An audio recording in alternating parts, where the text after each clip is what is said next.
Writer and filmmaker Kamran Pasha joins us once again here on Midnight's Edge in the Morning.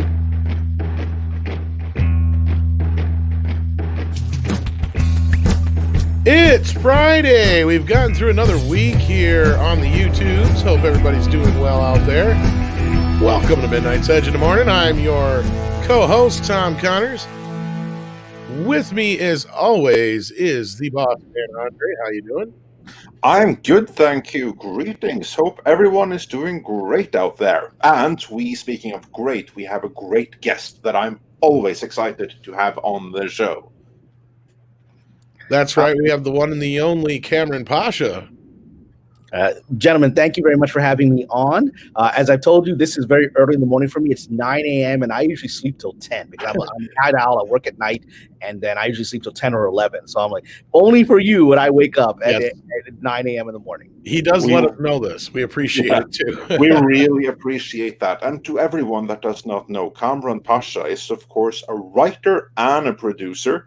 And unlike many others who work in Hollywood, you're also a highly educated man with proper MBA and business and legal experience to go with it. And on top of that, you've also worked on things like Sleeper Cell, Kings, and Tron Uprising, as well as you've written 2 novels so far, Mother of the Believers and Shadow of the Swords. So it's always a pleasure to have someone with your extensive background and experience joining us for these live shows. And we're so grateful that you'll wake up earlier for us in the morning. So. I'll tell you right now, Mills, Rob would tell you to go with the Pornhub sub. But Rob's not here, so.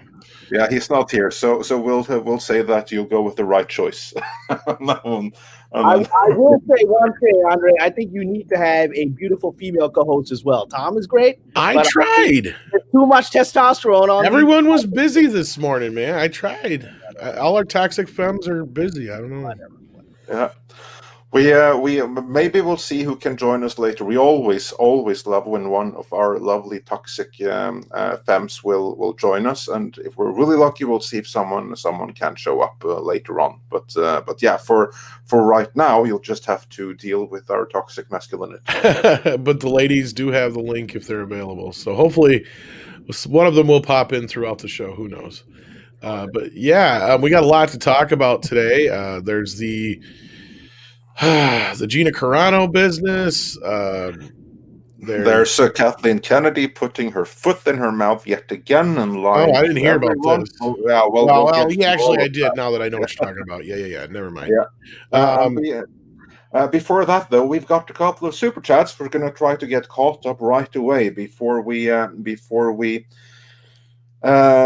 get on with the proper show. Insane hippie insane says for $5, rest in peace Mira Furlan, aka Ambassador Dellen of Mimbar, in Valen's name. Oh, well, rest in peace.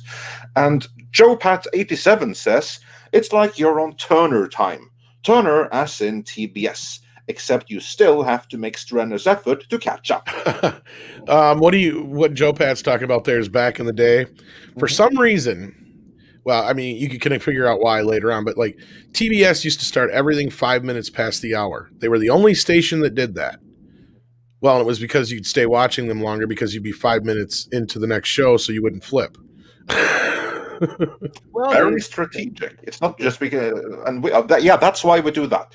That's why we do this. That's why we start 5 minutes past the hour. Keep telling yourself that. Yeah. No, I'm trying to convince everyone who knows we're always late. I think you're trying to convince yourself at this point. It's better that way. And speaking of toxic femmes, Kamran, here we have a toxic femme, namely our very own, who says, "Hi, gents, love Midnight's Edge in the morning."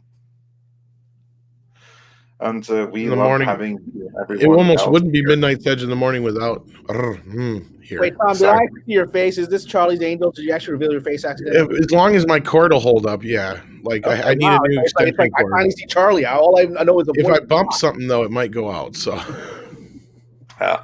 And as for me, I still need to get the webcam, but I look exactly like that. That is a picture of me. He looks like a cartoon. you're all Vikings, right? I mean, you get that Viking DNA, so I assume all of you guys look the same. Yeah, we all look the same. That's what we all say. So, yeah. And Dark King 616 wonders, where's the background image from? Is that the mountain where Andre keeps his throne? Well, it's actually Bodø. That's a little bit further north. My mountain is in Trysil. I'll see if I can put a picture of that at some point. And then also for Tom, Congo 2, Gorillas in the Rain. No F's given. Well, Cedric Taylor. Congo is an interesting movie. Well, Cedric Taylor 08 says, well, I found out the Lynn passed this morning. Yeah, so there you go. And with that, we are reasonably caught up with what we've gotten in the early minutes. So we'll deal with everything else later. But let us now get on with the main topics of today. And the first one is, of course, Gina Carano, the fan favorite, the woman who is the furthest thing from a Mary Sue, who really earns her strength and her power on screen, as well as she's a tough as nails woman off screen as well. Someone who on Twitter, she has never said anything like bad per se. She has never disparaged anyone to my awareness. The only thing that she has done is refuse to submit to those that demand that she bend the knee. And that, of course, is a high crime. And for this high crime, she's not all that popular within the halls of Lucasfilm. And many of the people in Lucasfilm, namely the Kathleen Kennedy camp and the Story Group, are, of course, the very kind of people that demand everyone around them bend the knee. So Gina refusing to do so in such public a manner isn't going to go down very well. And thanks to Itcchy Bacca, who was the one who broke this story of an artist whose surname is Rat, which is unfortunate, but that's how it is, who did a video where he said that he had been commissioned to do some Mandalorian artwork. And initially it featured Cara Dune. But then, as he tweeted, he was asked to remove Cara Dune from it and replace it with Ahsoka Tano instead. And now some people may say that these are rumors and what have you not, but no, he deleted the tweet later on. But there's even a video of him actually wiping out Cara Dune from the picture and painting Ahsoka Tano over it. And as you can see on screen, the finished image looks kind of awkward because you see like everything else that looks pretty organic, whereas Ahsoka Tano, she looks kind of painted in. To me, it's kind of like obvious a little bit that she's like added later on, which is weird. And Mark rots. Let's hope it's pronounced rots. So let's just say that it is. And again, this isn't his fault. If anything, rats is what everybody's been pronouncing it as. But rats. I don't know. In any event, no one should go after him because he's only doing as his employer tells him to do. If anything, he's a hero for letting everyone know that originally Gina Carano was there, which would make much more sense when you look at the picture. And it's a Lucasfilm instruction that he did otherwise. So that's the backdrop here. This is no rumor. But then I wonder, what could be behind this? Why would they erase Cara Dune, of all people? Now, we all probably have our thoughts on this. So, Kamran, what are your thoughts on this, strictly as an observer? Well, as an observer, we've seen that when it comes to marketing, there seems to be a lot of pandering that Disney does and Lucasfilm does. I don't know how much influence Jon Favreau and others have on the day-to-day marketing of things. And so if we remember when the Star Wars trilogy movies were being put out in China, the marketing people then erased Finn from it because they thought, well, Chinese people don't want to see a black guy, right? and they erased it, right? And so this was this kind of racist pandering that they did. And so perhaps what we're having here is, and I would hope it's an independent sort of the marketing group without really getting, the approval of people like Mr. Favreau, went ahead and said, under the current circumstances, politics in the world, where Ms. Carano is identified as, even as you said, she's very gracious. She doesn't talk specifically about politics. She shares positive memes, but she's been identified as a conservative. And some of these marketing people may have decided in the current moment that we're in this week with this inauguration, all this, maybe it's a good idea to erase her so that we don't get any kind of bad press or get any more attention. I would like to believe that is what happened rather than more nefarious things, which would be very sad, because I think, Gina is an incredible character. Her character is incredible, and she's a wonderful person. And so, and the fans want her. I know Favreau is very aware that fans want her. I think he's very aware of that. I think the toy division is very aware. The licensing division is very aware of the money she's bringing in because her toy sells. So I'd like to believe it's nothing more than some person thinking, well, we got to keep things politically safe right now in this current environment. I'd like to believe that. I hope there's something more than that. Yeah. Tom, what are your thoughts on that? Well, talk about a can of worms here. Yeah. First of all, you have two different sides to this. There's a lot of people who obviously see and agree with the reporting that we've been a part of a little bit with the whole division within Lucasfilm. And then you have some people who claim there is no division within Lucasfilm. And then you see things like this, and it's pretty obvious there is a clear division in Lucasfilm. And when you hear things like, here's the thing, when I first heard that the rumors that they were trying to make Gina apologize, I'm like, for what? And then of course I understand the whole mind think thing. Like, if this is true, then yeah, I can see it happening, but I didn't buy it until this. Now I kind of see a little bit more like, if this is fucking true, then look, this is some of the most underhanded, cowardly, and excessive TDS I've ever fucking seen in my life. Because, I mean, we're getting to this point now where, and again, I don't want to get into politics, but I've seen a lot of celebrities call for basically the heads of individuals who supported said, syndrome causer. Yeah, and exactly. Yeah, syndrome causer. Let's go with that. Yeah, and we've also had, a lot of people, not just necessarily, and when I say call for heads, I mean more so like their jobs. Okay, like I haven't necessarily seen anybody call for the actual life, but there has been some things that have been pretty much on the line. So yeah, like, to me, this is just getting ridiculous. And if this is true, and if this guy is really trying to show us what's going on behind the scenes, more power to him, like you said, Andre. And for anybody who wants to argue with me anymore about a division within fucking Lucasfilm, go fuck yourself, because it's pretty goddamn obvious. If they're erasing, obviously, the most popular character besides Baby Yoda on The Mandalorian, give me a fucking break. Anybody want to tell me Ahsoka blew everybody's mind? The only reason anybody gave two shits is because of who was playing her. Otherwise, everybody's like, yeah, she was all right. She's breaking some canon. We're not sure why she's there. There's this, that, and the other problem. But hey, it was cool. I don't remember anybody going off their rocker about her like they did Gina. Like Gina, you have nothing but nonstop Gina love for how many months now? Yeah, and Gina rose to like number 2 on IMDb's like popularity list, right?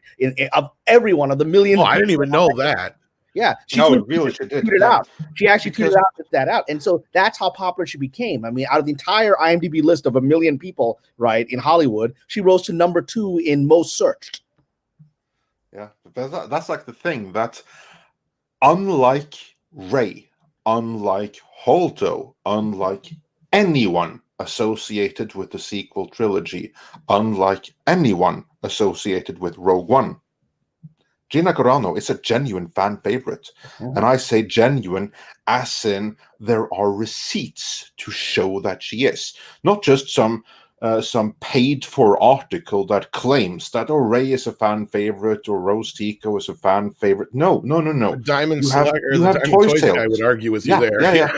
Exactly. You have toy sales that say that she is a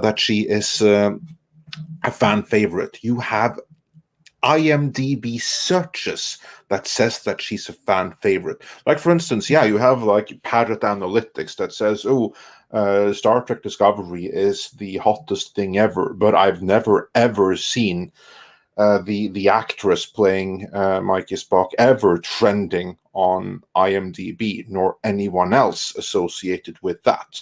Whereas Gina Carano isn't just trending, she's right there at the freaking top spot. That is a genuine fan favorite, and there are receipts for it.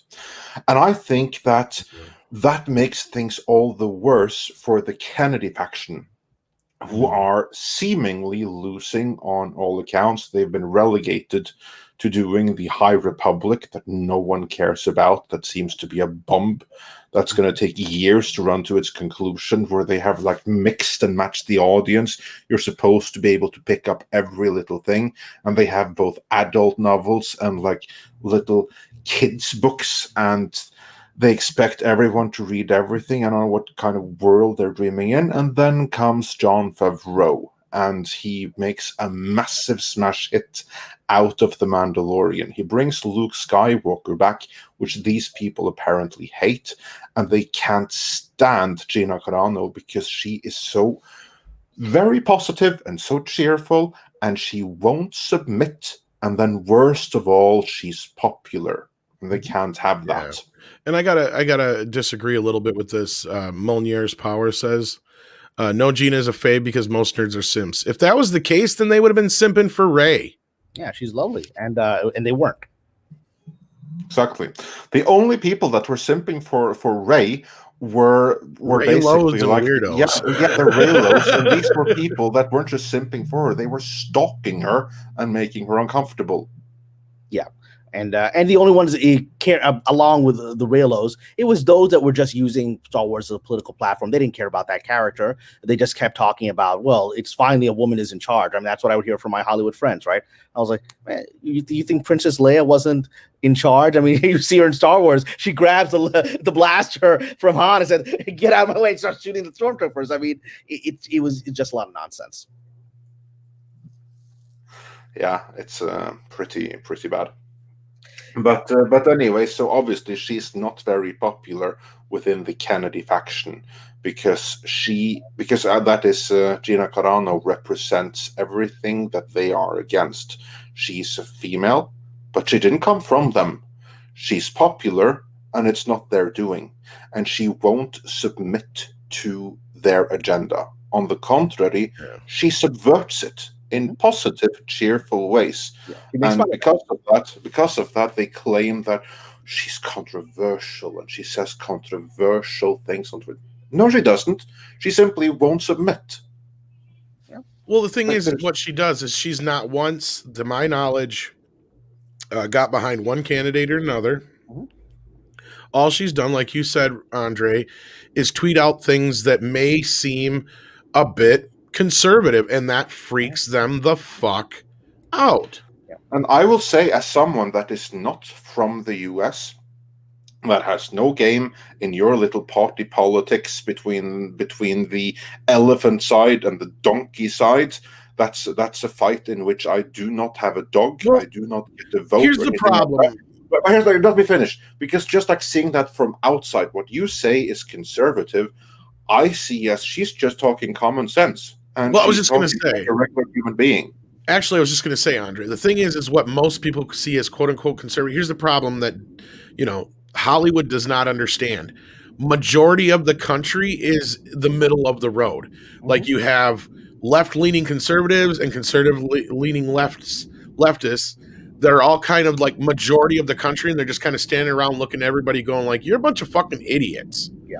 You've got two extremes on either side, and we're just kind of sitting in the middle going, since when did common sense become super sense, to quote our good friend Script Doctor? It's like that's what it seems like it's become, because if it was common, more people would have it, obviously. So it's just, no, that's where we've reached this world where just because she doesn't totally jump on the same train as every one of them, they automatically point at her like Donald Sutherland in Invasion of the Body Snatchers. Yeah. And I want to go back to what you said earlier, Tom, which is that, of course, there's a Civil War Lucasfilm. I've recently been hearing as well people saying, "Oh, that's just a lot of not." I'm like, where's this coming from? After a few years of this, people are now doubting that there's a Civil War Lucasfilm.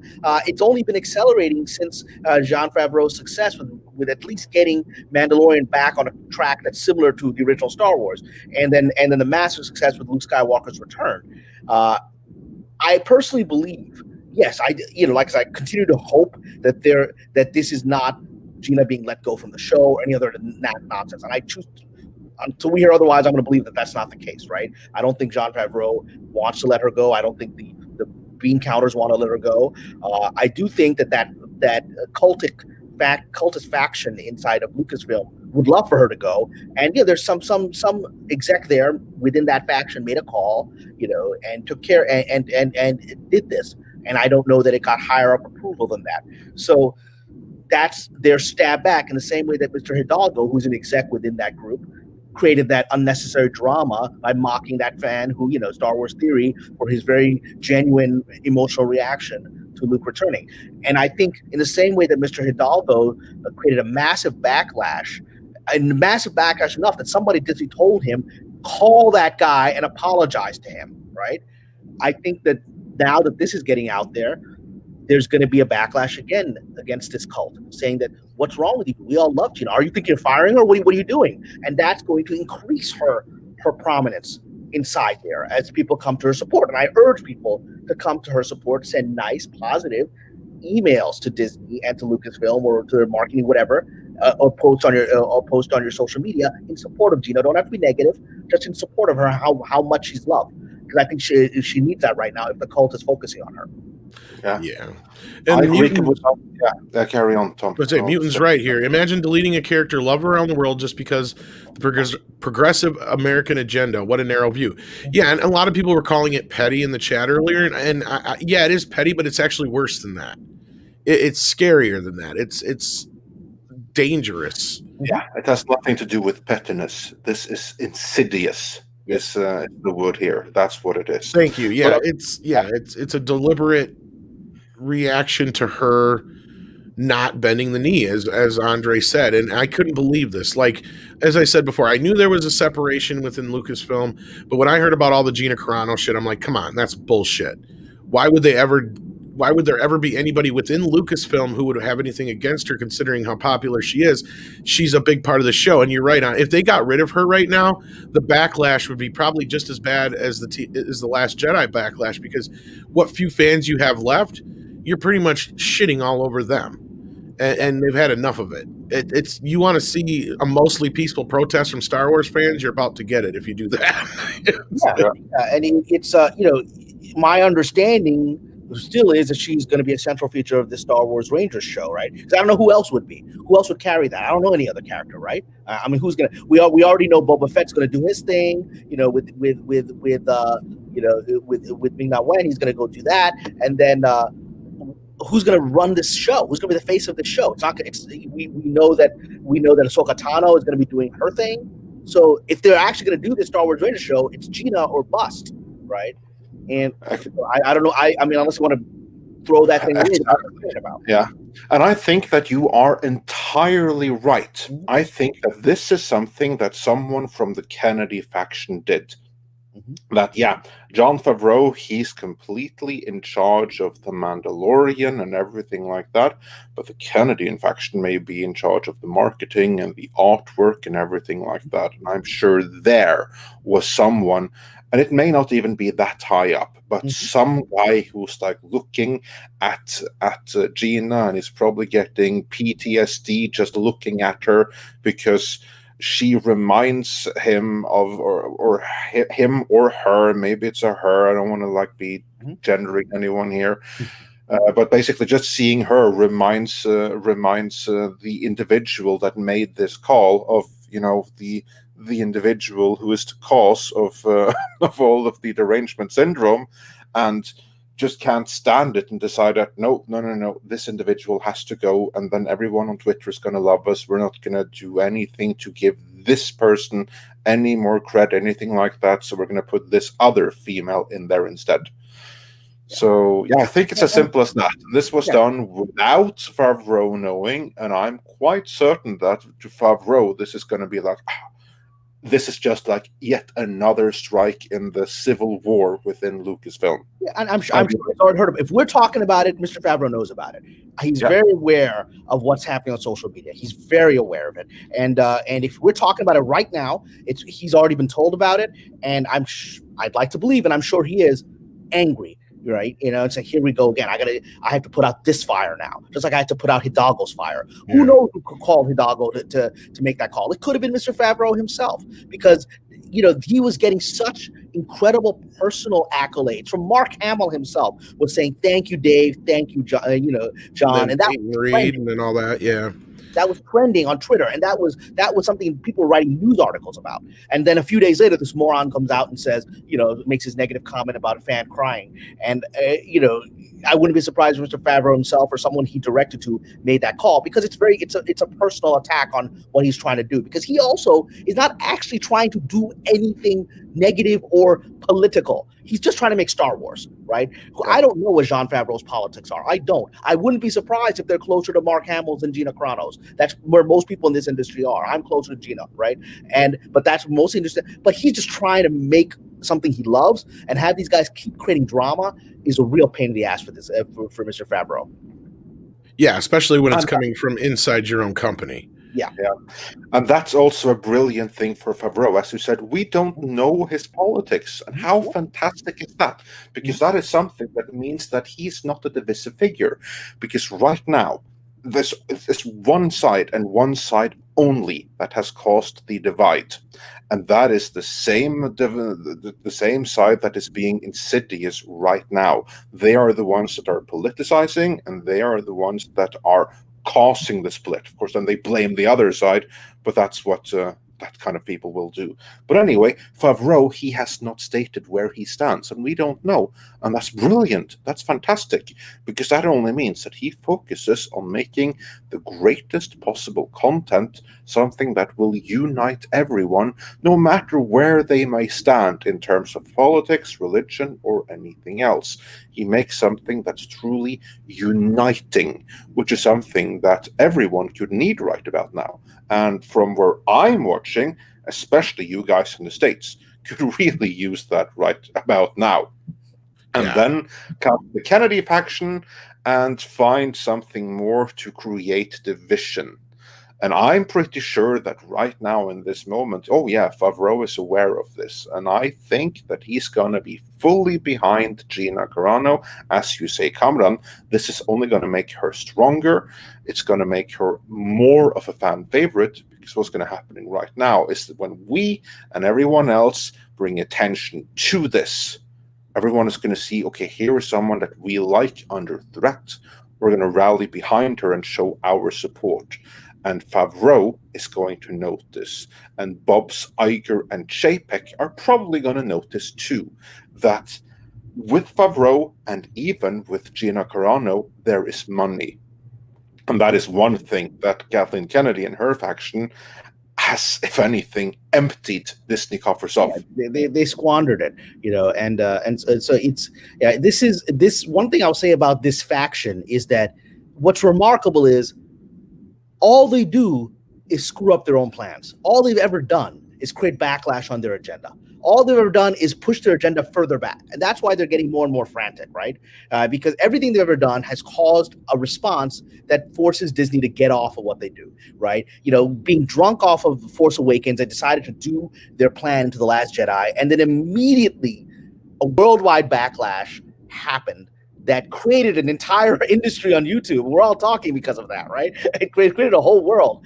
And as a result, the backlash was they tried to erase that in the next movie. Poorly done, but they tried it. And then they tried to get things back on track. Everything these guys do pushes their agenda backwards.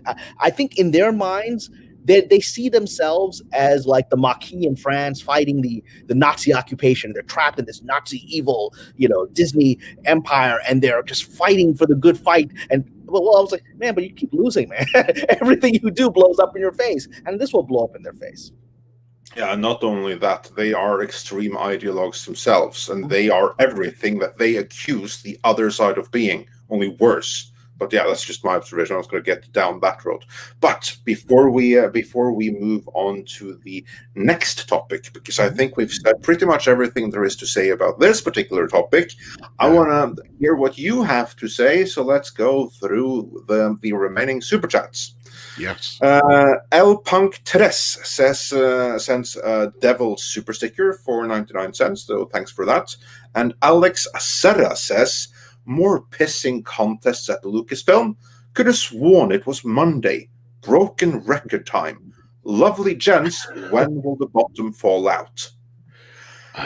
That's a good question. I don't think it's going to anytime soon here, and this is what I've been trying to say to people, where everybody's like, "Oh, the pendulum's swinging. Where they can't keep doing this without money." I was like, money's not the issue, because they're just going to keep blaming every failure on us, and it's this created fake trend that they're pushing in Hollywood. And that's the thing, is they think that the rest of the world is just like them.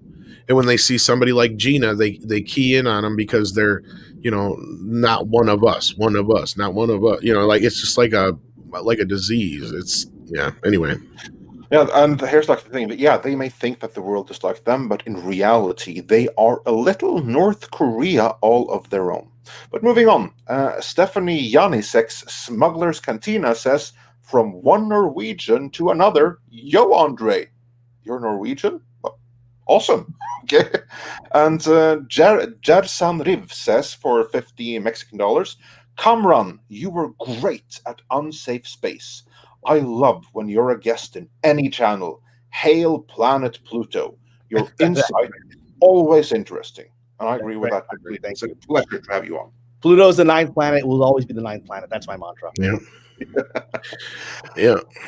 And Roger Haynes sends a thumbs up super sticker, so thanks for that. And Spider Unlimited says, what makes Gina so awesome is that she's not political. She's a realist and has logic/sense.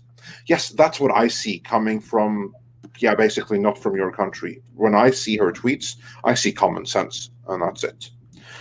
Mr. Tickletrunk says, I hate that Twitter is always used to take the temperature of the room in media. It's where the loud jerks reign, not the average fan.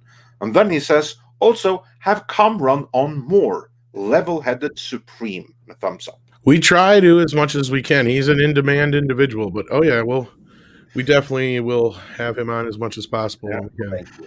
And then Wintrell says for $10, thank you so much, guys, Disney is watching this. All players within Midnight's Edge has now become a major litmus test for the success of Star Wars. Bravo. I hope that is true. Kamran, you've worked for Disney. Could there be any truth to that? Help me understand that too. What? I didn't quite grasp it when you read it. What are they saying there? I'll say it one more time. He says, guys, Disney is watching this, as in this live stream. Mm-hmm. All players within Midnight's Edge has now become a major litmus test for the success of Star Wars. Yeah, I would actually think that is true. I know for a fact that Disney has people following social media accounts and following. I was on with Doomcock yesterday, and I was talking about that he knows. I mean, he's been told that they're following him, and I'm sure they're following Midnight's Edge because it is also like Doomcock. It's one of the sites out there that's not just providing commentary; it's actually breaking information. And so they have people assigned to watch broadly social media, but I know their attention is on this channel. I know it, and so hopefully they're watching this right now and feeding back to Favreau and his team. Look, here we go. Midnight's Edge. A few 100,000 people are going to be seeing this, and this is not going to be good. We've got to clean this Gina Carano thing up right now. Yeah, exactly. I can also say that I actually happen to know that they are watching, but I wanted your take on it. It means more coming from you. then if I say, "Oh yeah, it's true, Disney is watching this, and so is CBS." And then Disney's watching, going, "Hey, did we fire this guy? Did we fire this guy from Tron Uprising? What's he still around?"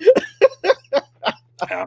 And Tron Uprising is now on Disney XD. I subscribed to Disney XD finally. When I heard Luke was back, I wouldn't do it before. When Luke was back, I subscribed, and I finally watched, The Mandalorian, which I really did enjoy.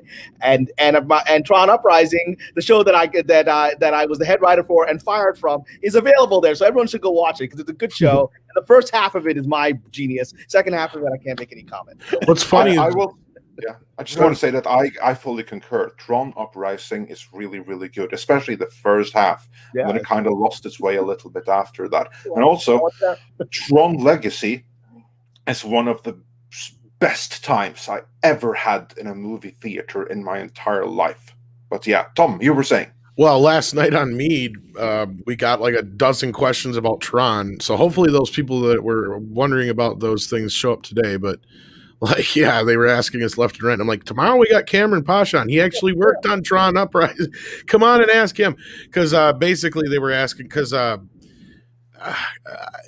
was a lot of people asking about, is there going to be a revival? And we're like, yeah, the whole Jared Leto thing's going on. As far as we know, it's not going to have any real attachment to the classic stuff. And, with the shape that Jeff Bridges is in right now, I highly doubt he's going to have any part of it. And, all that business, and they were asking us a million questions I didn't have the answers for. Look, like I said, I'm out of the Tron world because they kicked me out. But right. I'd like to believe that Tron, I know Tron's going to come back in some form, right? With Jared Leto. And then I think now that Tron Uprising is on Disney XD, and I think it's actually being watched. I mean, kids are watching it. There's fans for it. I mean, I'm suddenly getting a wave of people contacting me saying, "Hey, man, when you were involved in Tron, it's a great show." This is 10 years later, right? I was involved 10 years ago. Now I'm getting all these emails. So people are watching it. Again, Disney's aware of what the fans are doing on Disney XD. So I'm hoping some version of Tron Uprising continues on that, or more animated stuff in the world of Tron will continue now that they're seeing there's money there.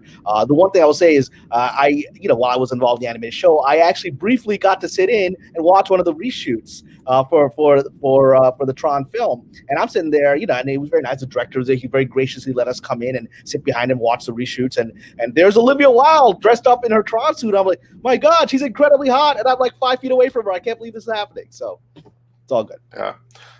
She was stunning in that movie, wasn't she? Oh my God, I'm in a room with Olivia Wilde. Is this really happening? In that suit. Yeah, exactly. But yeah.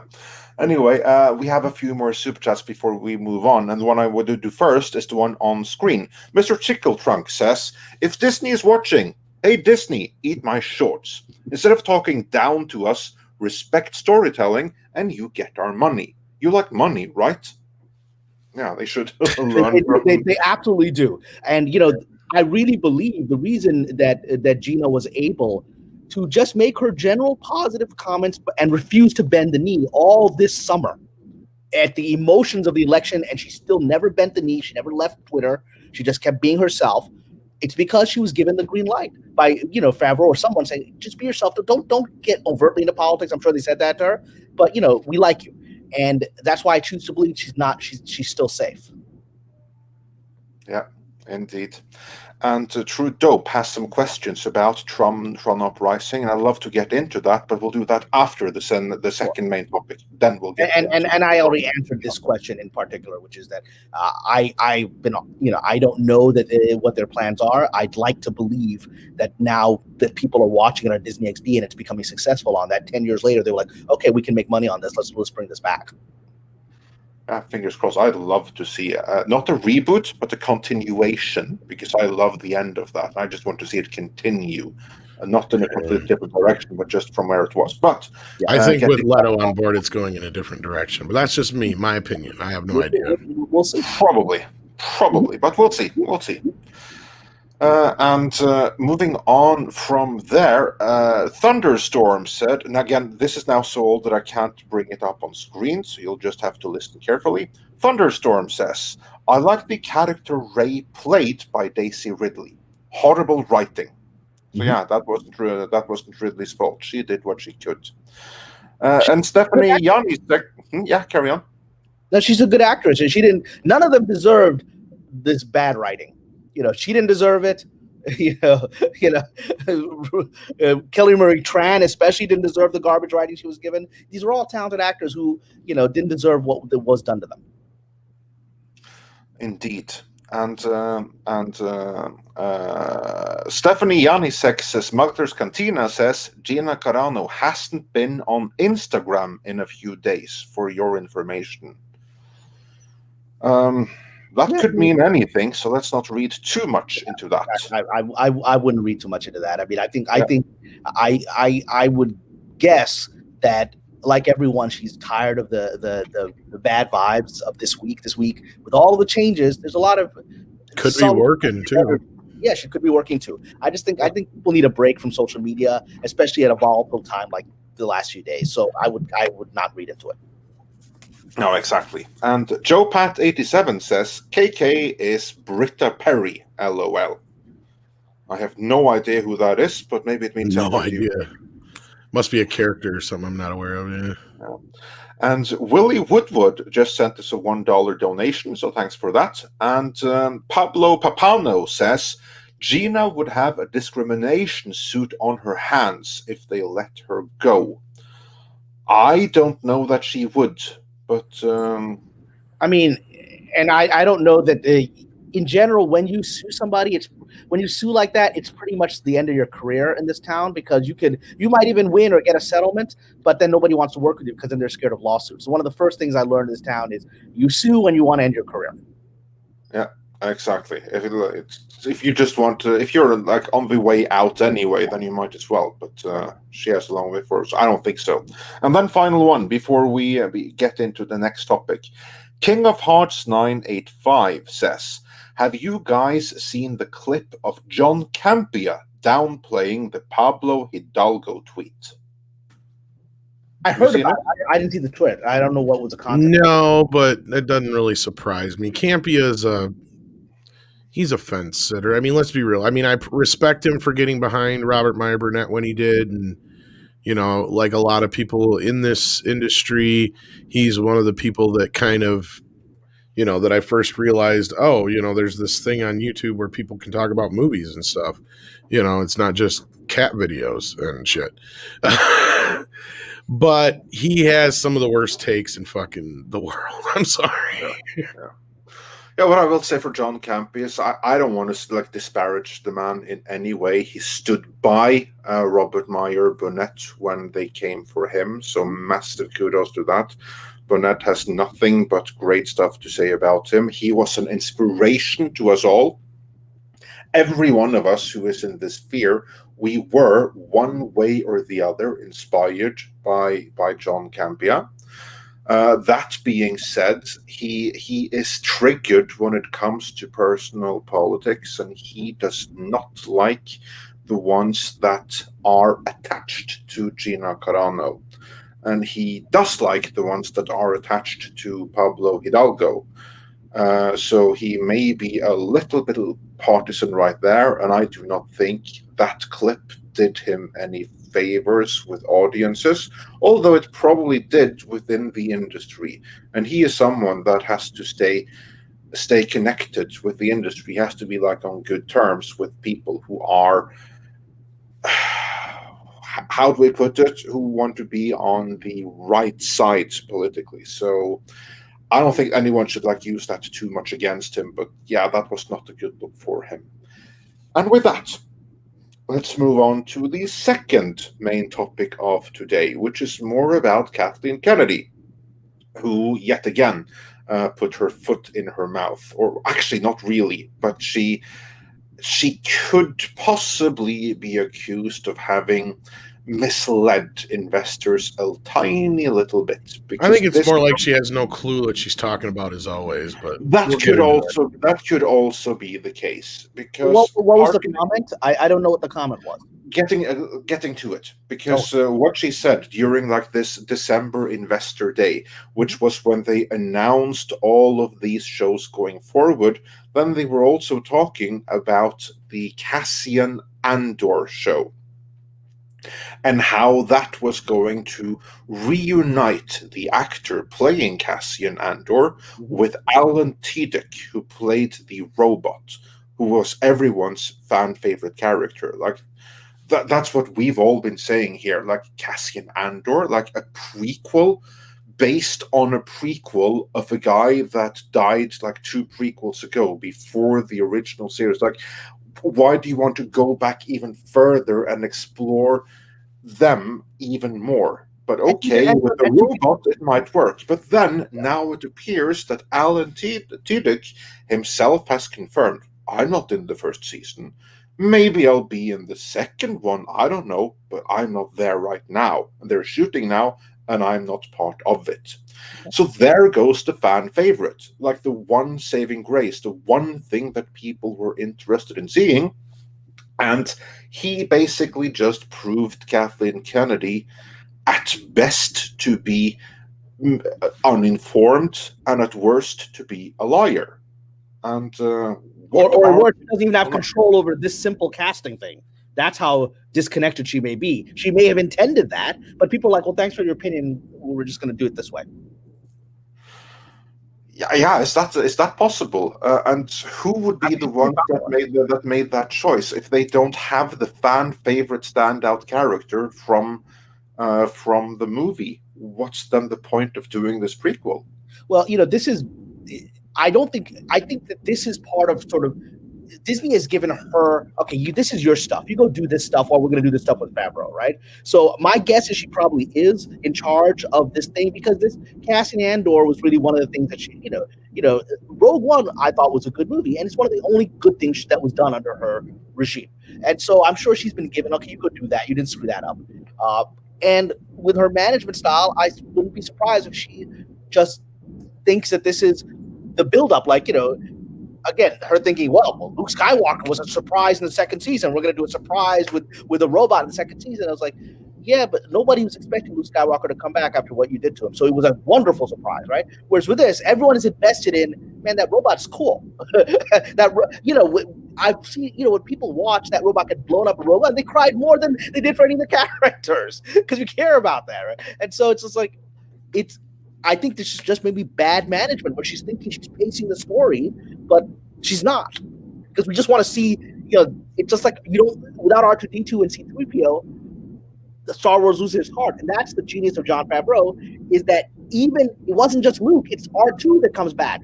And Grogu doesn't want to go yet with Luke until R2 comes, and suddenly he sees another childlike energy and he goes to R2, right?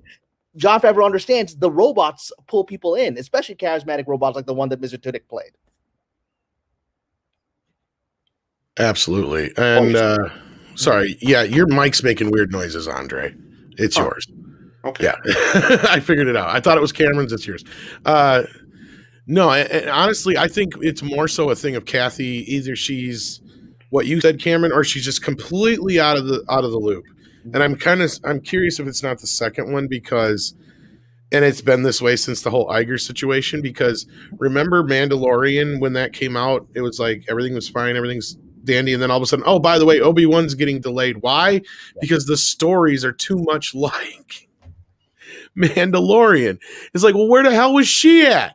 Where was somebody else at? Why didn't somebody go, oh, by the way, we might want to fix this?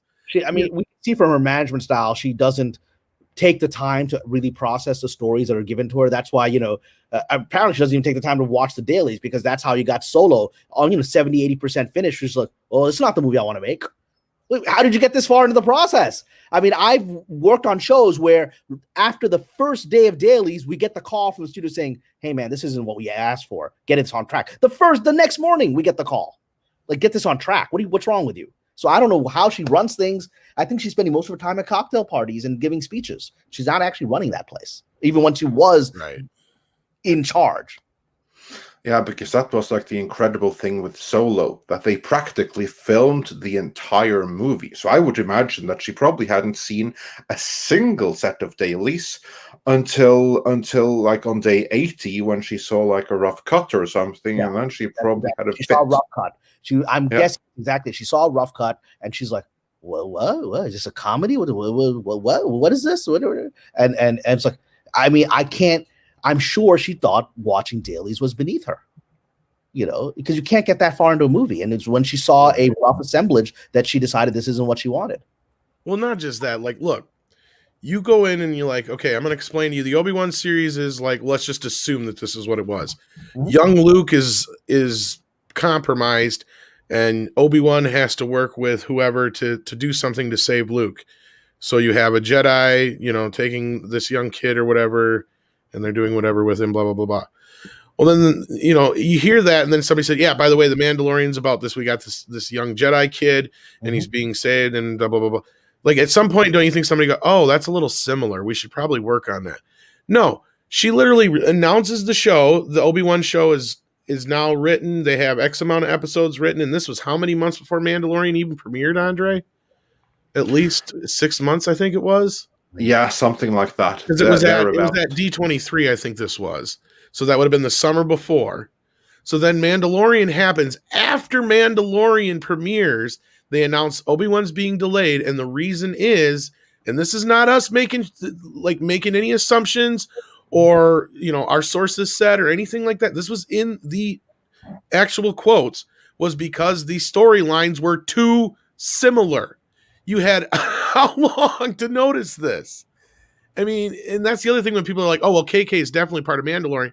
If she is, then why didn't she notice that these two things were too much alike? Because obviously that's what the other one must have been about then. Because otherwise, why are they so similar? It's just so stupid to me. And it just shows how outside of the ring she is. And it really bothers me that we have this civil war, or we've been calling it more of a Cold War lately because a lot of people are arguing about it. And I don't care what you call it. It's obvious now. Like, this is more than enough proof for me.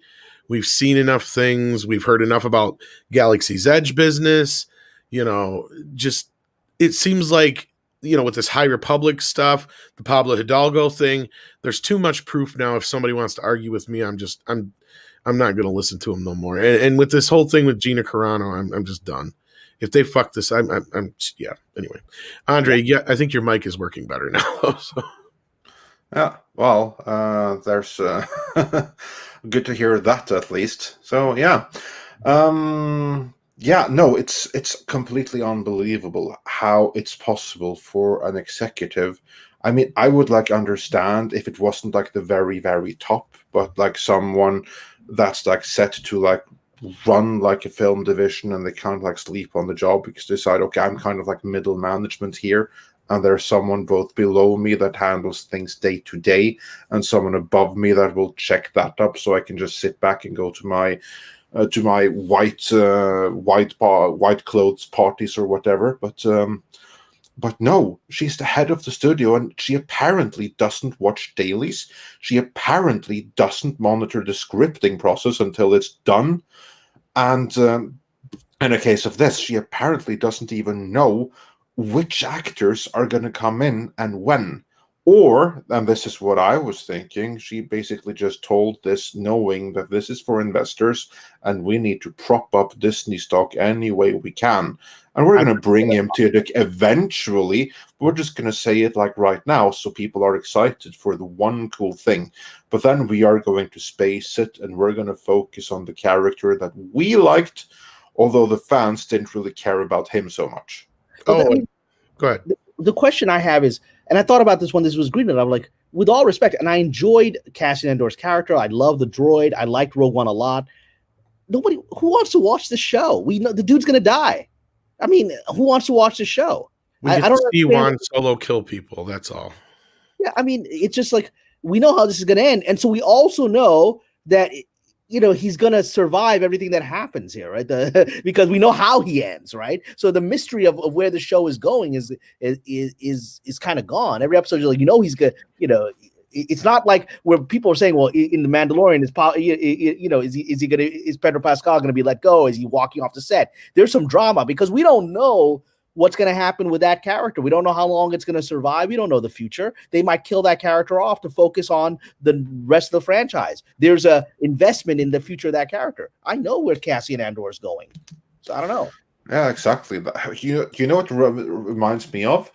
With the whole Alien and Prometheus thing. Yeah. To me, this is that, only backwards. Mm-hmm. You have a prequel, and then you make a prequel to the prequel, and you know exactly how it's going to end. Yeah, and poorly written. I mean, nonsensical movies. Well, it's not only that; it's the most. It's one of the characters that nobody gives a shit about. That's why I jokingly call him Casio Keyboard, because nobody knows who the fuck he is, and nobody cares. Nobody cares. Now, if you're saying we're making a series about the blind monk and his partner, then people would care, because there's probably an infinitely more interesting story to tell there. We already kind of know what Casio Keyboard, whatever you want to call it, Cassian Andor, has already done to get to this point. We've seen a little bit of that in Rogue One. So we can kind of deduce, yeah, this guy's done some dirty shit. He's the grunt work guy. He's the guy who's had to kill people and whatnot, done all the things that nobody wants to talk about in the rebellion. You know, the dirty work. And I remember what I was going to say before I got distracted. The other thing that Kathy has done to prove that she's obviously on the outside is just like, look at the situation with Leia. When they flat out asked her about Leia in Rise of Skywalker, and she's like, oh no, Carrie Fisher's brother's mistaken. It's like, no, you're the one that's mistaken, because everybody else knows what's going on, but you evidently don't. You know, it was clear at that moment, I think, to me. But like, again, we're in the same spot we are then, and that was my other point I wanted to bring up. Yeah, this whole thing with Miss Kennedy's management of this thing is just embarrassing. It gets more embarrassing with time, right? At this point, it's clear to me that she's literally sitting at home in I'm sure in a very nice home, getting paychecks, right? And the problem is she's left behind these, what I call the flying monkeys, which is her cult, and they're the ones that are carrying all this drama. These little people that are spread throughout like spiders throughout Lucasfilm, creating drama. That's her legacy, which is this nonsense. She's not doing nothing there. No. Yeah, indeed. It boggles the mind that George Lucas wanted her hired there in the first place. And what boggles me even more is that Iger didn't remove her when he saw the writing on the wall. And before we move on, Kamran, I want your thought on this. Mm-hmm. I've heard some things, but I just want your thought. Why hasn't Iger stepped in more? We know he stepped in a little bit. He even told the Hollywood Reporter that the buck stops with me now. Well, he pretty much created a telling for himself. Yeah, he created a new position for himself, head of what was it? Head of creative, I think it was. Yeah, he's sort of like this. Yeah, the mysterious figure behind the throne now, even though no one is actually looking at the throne, just looking at him, right? So yeah. He's the power behind the power, but still, she is there, and she's obviously still mucking things up. She's undercuts Favreau, who is doing good by Star Wars. Why is she still there, in your view? Like anyone else would have been fired many times over. I will give you the surface level that I think is undeniable, and then I'll give you my conspiracy theory, which I have no basis for except just the nature of who I am, which is seeing conspiracies everywhere because they're real. The surface level is that she's incredibly well connected. I mean, I think she's burned her relation with George Lucas, but I think she has a great relation with Steven Spielberg. She's been a major part of this industry for decades. I met her, almost 20 years ago, and perfectly nice conversation with her. And she's hugely successful. Her name is on all these movies going back to Indiana Jones and E.T. and all this stuff. So she's seen as this bedrock of Hollywood. Granted, it's now clear that she wasn't as influential in the development of any of those movies. The moment she was given authority, she couldn't handle it at all, right? And that's clear now. But all these relationships, and this industry is, at the end of the day, this industry is about keeping your relationships with a cocktail party, right? You don't want drama. You don't want to have an uncomfortable moment where you have to walk into the same event and there's this executive who you fired, right? Who's there with Steven Spielberg, and that's going to burn your relationship with Spielberg. So that's there. There's also, so now we're getting closer to my conspiracy, but this is also deeper, but it's also still verifiable, which is that I think that, if they let her go, she would immediately start saying this was all discrimination because I'm a woman and all that stuff, right? Because that card is pulled by everyone in this town. It is not about, well, so you're making a sexist comment. Everyone I know who is incompetent, who gets called on it, tries to pull a legal card. And if they're in any way a minority or can claim to be one, they will pull the you're discriminated against, right? I've seen it with my own eyes. People that are let go from shows because they don't know what they're doing will come back and threaten to sue, saying you let me go because of X, Y, and Z. And the studio usually pays them out or, gives, or it doesn't even let them go, knowing that that's a possibility, will just arrange for them to exit with a big paycheck or exit to another position where they're less harmful. And I've seen that with my own eyes, and I'm sure she has that. And then we'll go to my conspiracy theory was that I think that everyone in this town at that level of the game has goods on each other. I think people are in this world, certainly in the industry at that level, are involved in a lot of shady personal things they all know about. And I think nobody wants that kind of stuff. There's a lot of blackmail that happens at that level of the game, and nobody wants embarrassing personal things being put out there. And all of them know that stuff about each other. And I don't have any proof that Miss Kennedy has blackmail on these people. I just know that at the level of the game, that's a real thing. Well, she almost doesn't really need the blackmail at this point. Like, I got her constantly remind people, like, our good friend Doomcock and other people, she is the single most powerful woman in Hollywood, hands down. Like, there's nobody who is probably more powerful than her, I'm willing to bet. She may even be more powerful than Oprah when it comes down to it, because of the people she knows, the things she's done, the places she's been, and regardless of what bridges she may have burned at this point. I mean, and again, I'm just speculating, but to Andre's answer, I'm not even so sure that they can fire her. Like, that's the thing. Because if they could have, why wouldn't they have long time ago? Like, that's the thing. And again, it could be they're writing it out. We know that it's the Amy Pascal effect. Even if they do get rid of her, she's still part of the contract kind of deal. Like, it's any number of those things. And then on top of just the whole, optics of it, she doesn't necessarily have to have anything on anybody, really. But I still think they all do, because they all do at that level. That's just my belief. So whatever. Oh, I'm sure she does, but we have to pull out of the safe. Well, that's one thing that I wondered, because she's obviously powerful, but I think that she was at the zenith of her power when she first got hired to Lucasfilm, and probably after The Force Awakens. But since then, I know it's an open secret in Hollywood that she botched this badly. Wouldn't that, she's still powerful, but wouldn't that, relatively reduce her power with everyone knowing, yeah, she messed this up? Because everyone does. Yeah, everyone does. I mean, people privately who are not at that level, just fellow filmmakers.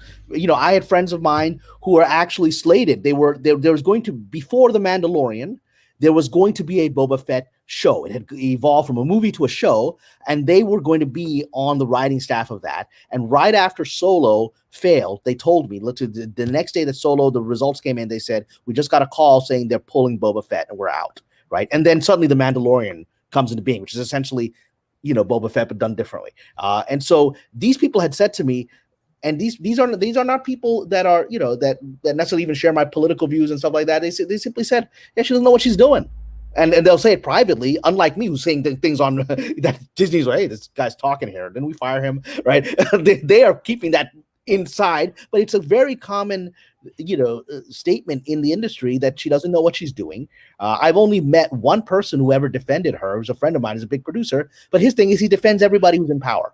That's just what he does. It's just, it keeps him on. He never says anything negative about anybody in power. It keeps him on the right track. No, and we see that in other places too. I mean, we've talked to people in private that we've, talked with, and they'll even stick up for people like Kurtzman. And I get it. It's a power thing, and it's even, I got to commend you for sitting here and talking about these things the way you are, because obviously it's not something that's going to help your career. Well, people are aware that I'm doing this, right? Yeah, exactly. Like, it's not, yeah. People know, just like they're watching this, they're like, hey, this guy's actually not on the fringe. He's actually in this game. He's actually creating stuff and worked at a high level in TV. Why is this guy talking? That's not that smart. And they're probably right. It isn't that smart. But I've talked earlier about my own experiences being sort of an outsider in this town as a Muslim guy. I've already been through I don't want to hire you, not because you're not the right guy. I just don't like you. I've already been through that. I've been through 20 years of that. So I don't care anymore. Here's the best thing I like about it is, aside from the fact that you are, not only just, a fan, obviously, because we can tell just from talking to you that about the stuff that we're talking about. So that's a great thing, is to see a fan in the industry. But not only that, you're somebody who is not white, who is standing up and saying, look, fuck you and your, your bullshit politics. I don't want you to hire me because of the color of my skin. I want you to hire me because of my talent, because of my knowledge, and that's what we need to see more of, especially with things like Star Wars, Star Trek, and everything. Like we keep saying with Star Trek, it's like, when are these people going to realize, and I don't mean like these people in quotations, I'm talking about people who are non-white and not men, basically come out and say, wait a minute, we're being used as circus freaks here. Because they literally are. They're like, basically, look at our token black woman leader, look at our token gay couple, look at our token this, token that. And it's gotten to that point where it's like, and I'm happy to finally see people wake up and go, wait a minute, now I'm not going to be used as your token anything. You can go fuck yourself. John Boyega did that. Yeah. I mean, he caused massive shockwaves when he did that, because he's a prominent actor, and for him to say that really shook up a lot of people. And I heard that Kathleen Kennedy called him personally. I think he mentioned that interview. I'm sure she did, because that shook her up. Because nobody wants to have that put out there, much less in the media. the truth of how this town works. Nobody wants that mask coming off. Yeah, I actually, on that note, that's something that I want to ask about, because I have equated The Last Jedi to a golden calf within the industry, a false idol that everyone fell behind and worshipped. And you see some of this still with there's some heavy what's the word I'm looking for? Well, basically like heavy mental inconsistency. They can't come to terms with it, that this is something that they praised that was so amazing, and then John Boyega comes out and he speaks out like, look what was done to my character. And then you have others that have said the same thing for Rose Tico's character, like, why was she sidelined, and why was Finn paired with her instead of with Rey as was set up? Like, what's this? So the movie is like holding up worse and worse. And the worst of all was then, of course, with Boyega coming out in public. You said this caused shockwaves.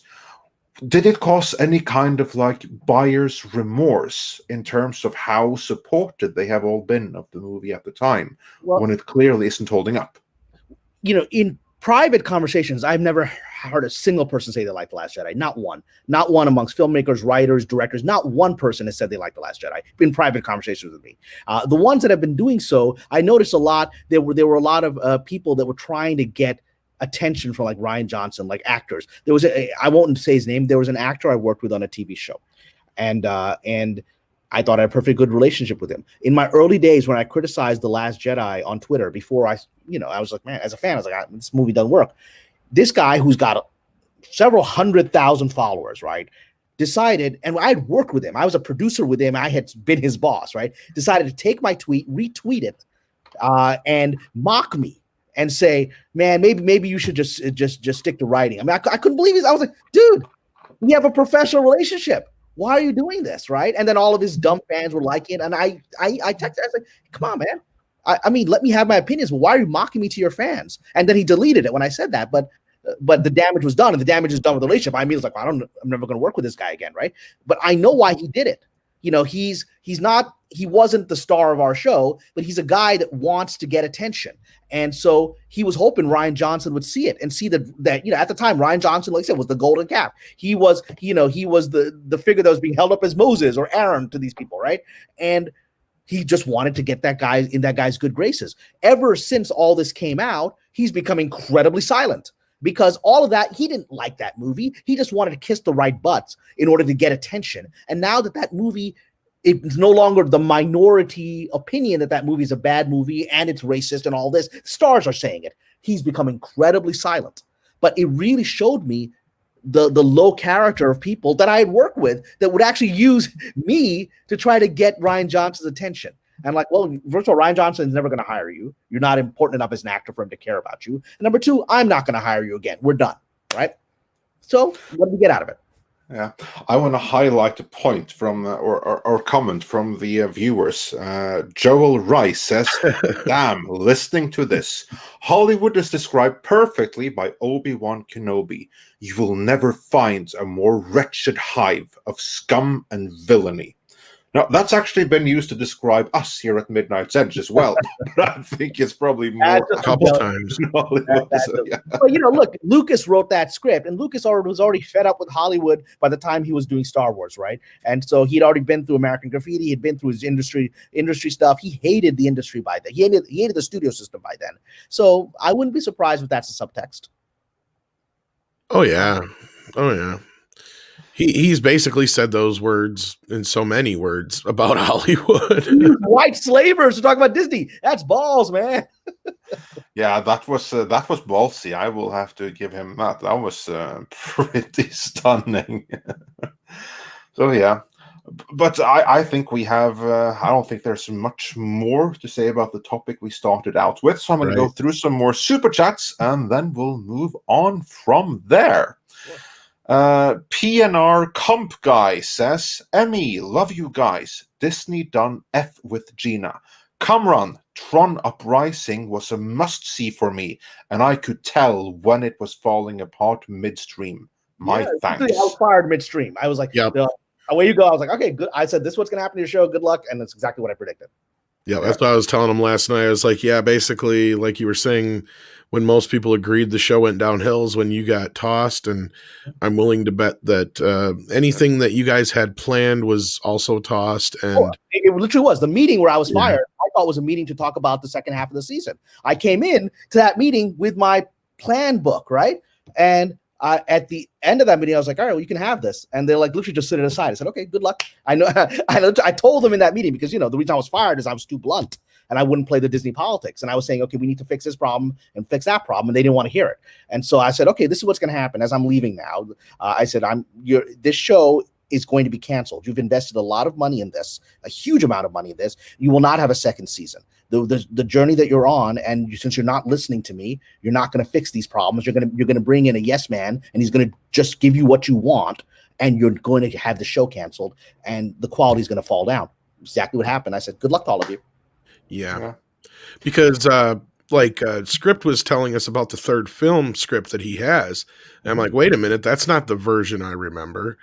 And it sounded almost like it was a version they had rewritten to be cheap because it takes place in the real world. Was that something? Hey, Lorena, how you doing? Hey, how you doing? I love Lorena. Hey, Andre.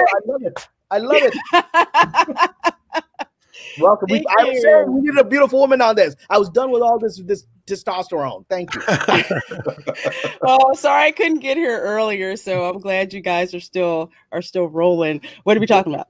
Well, we're just in the middle of super chats right now, but okay. You were talking about Tron. We were talking about Tron, but the script that Script Doctor brought up to me felt like it was a script that was rewritten on the cheap. Like it took place in the real world and none of it was in the computer world. And it was like that to me. And I don't think that sounded anything like the version I remember hearing that the story was headed towards at all. So I did hear about that version. I knew that version was being batted around when I was there. Like, we're going to do this thing where all the characters come out and go on. I don't know if that's the way you want to go with this. But then, they're like, see you later, sucker. Yeah, well, because it sounded cheap to me. It's like you don't have to do any special effects. Indeed. So welcome, Lorraine. It's great to have you. So to create some more balance. That's much needed with some balance to the force. That's a disturbance in the force. Here I am, me and my blonde hair. So you did something to your hair there. Holy cow! Love it. Yeah, I'll try something a little different. See how I like it. There you go. Very nice.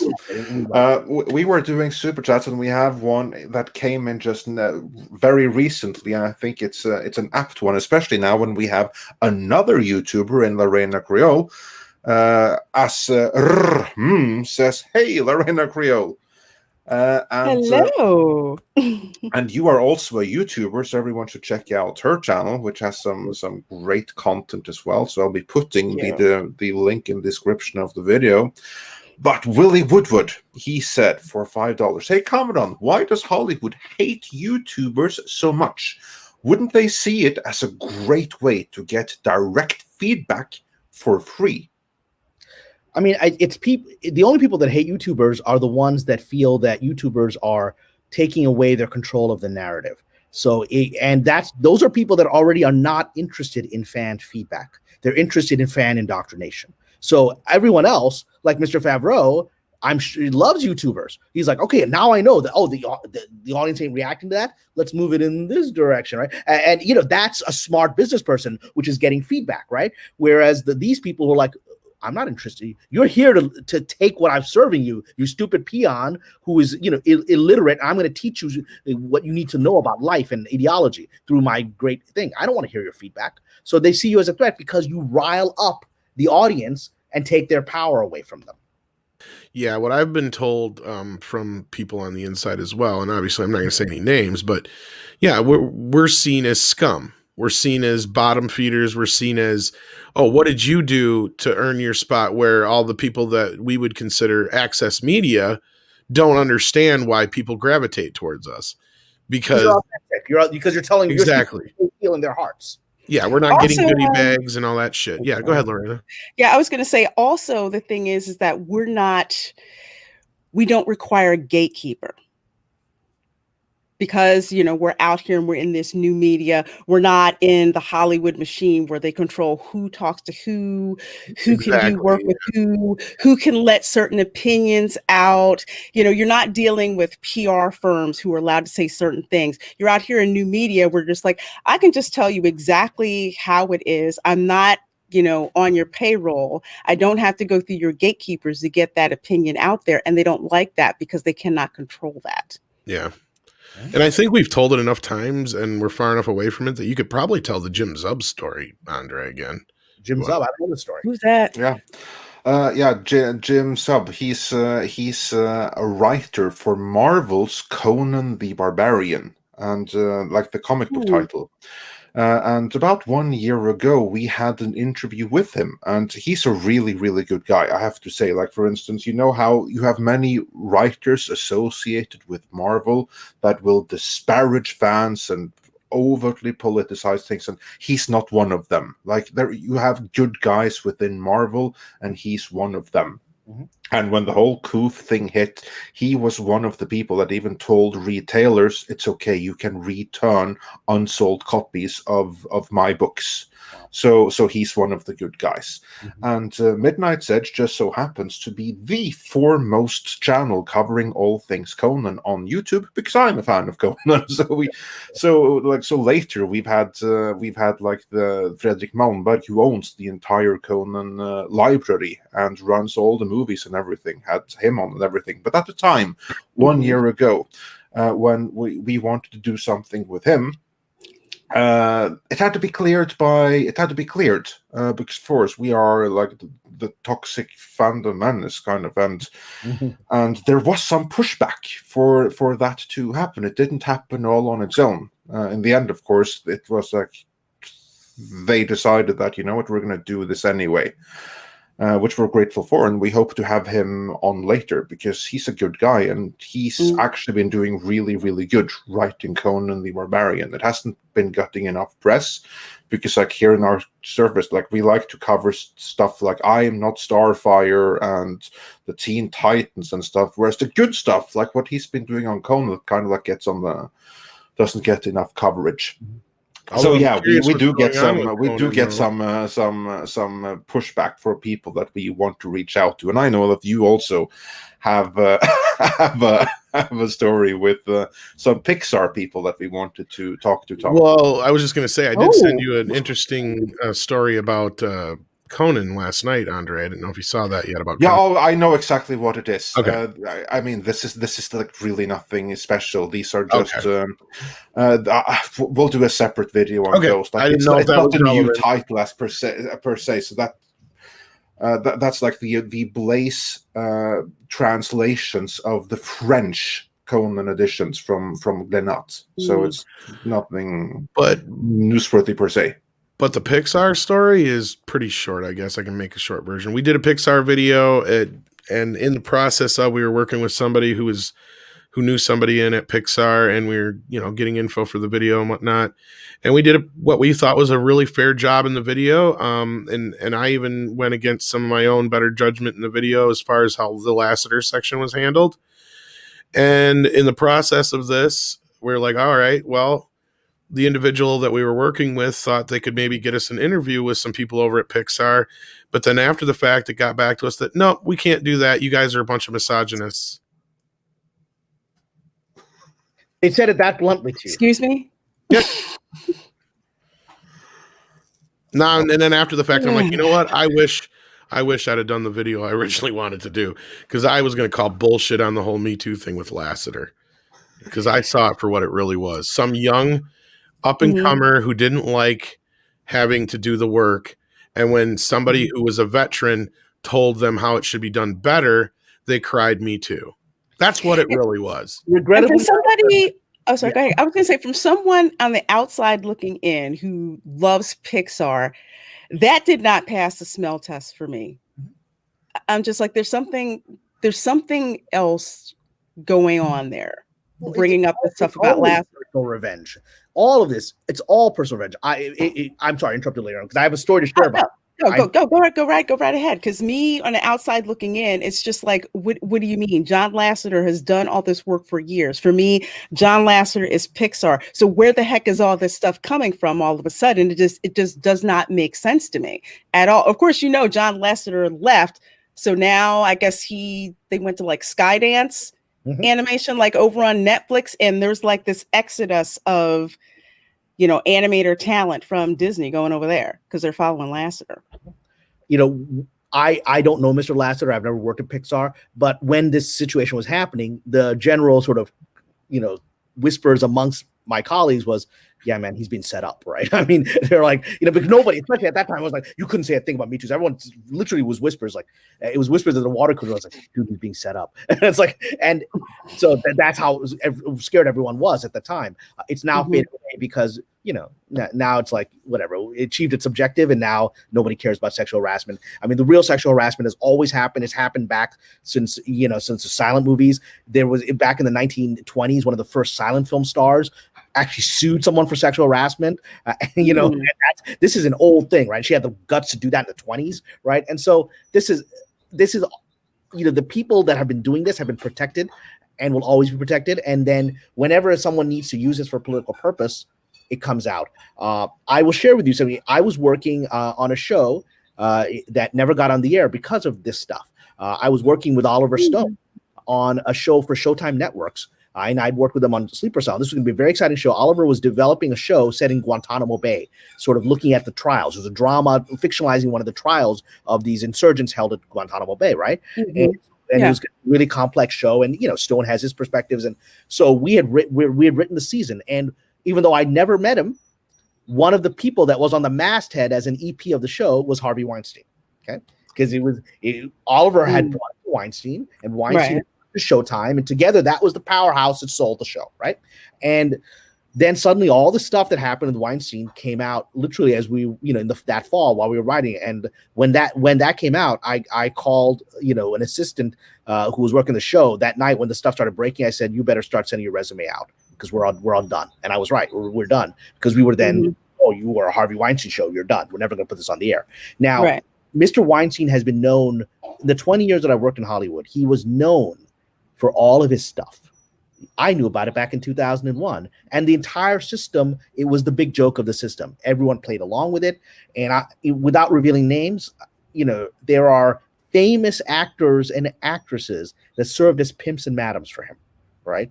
And they were sending him girls. Right. It was all like a fun game. Give Harvey a girl, you get what you need. Right. And they all played along with it. Very famous people who are now very outspoken on Me Too were actually pimping people or madaming people to him. And I knew all this. And when it happened, when this started going down, because we were associated with Weinstein, I called a friend who works at Weinstein. And I was like, what's happening? What's happening right now? Because I was like, why is this suddenly coming out? Well, we've all known what this guy is for 20 years. And she said, this is what she said to me. This is what she conveyed. She said, oh, this is a internal thing at Weinstein that got out of control.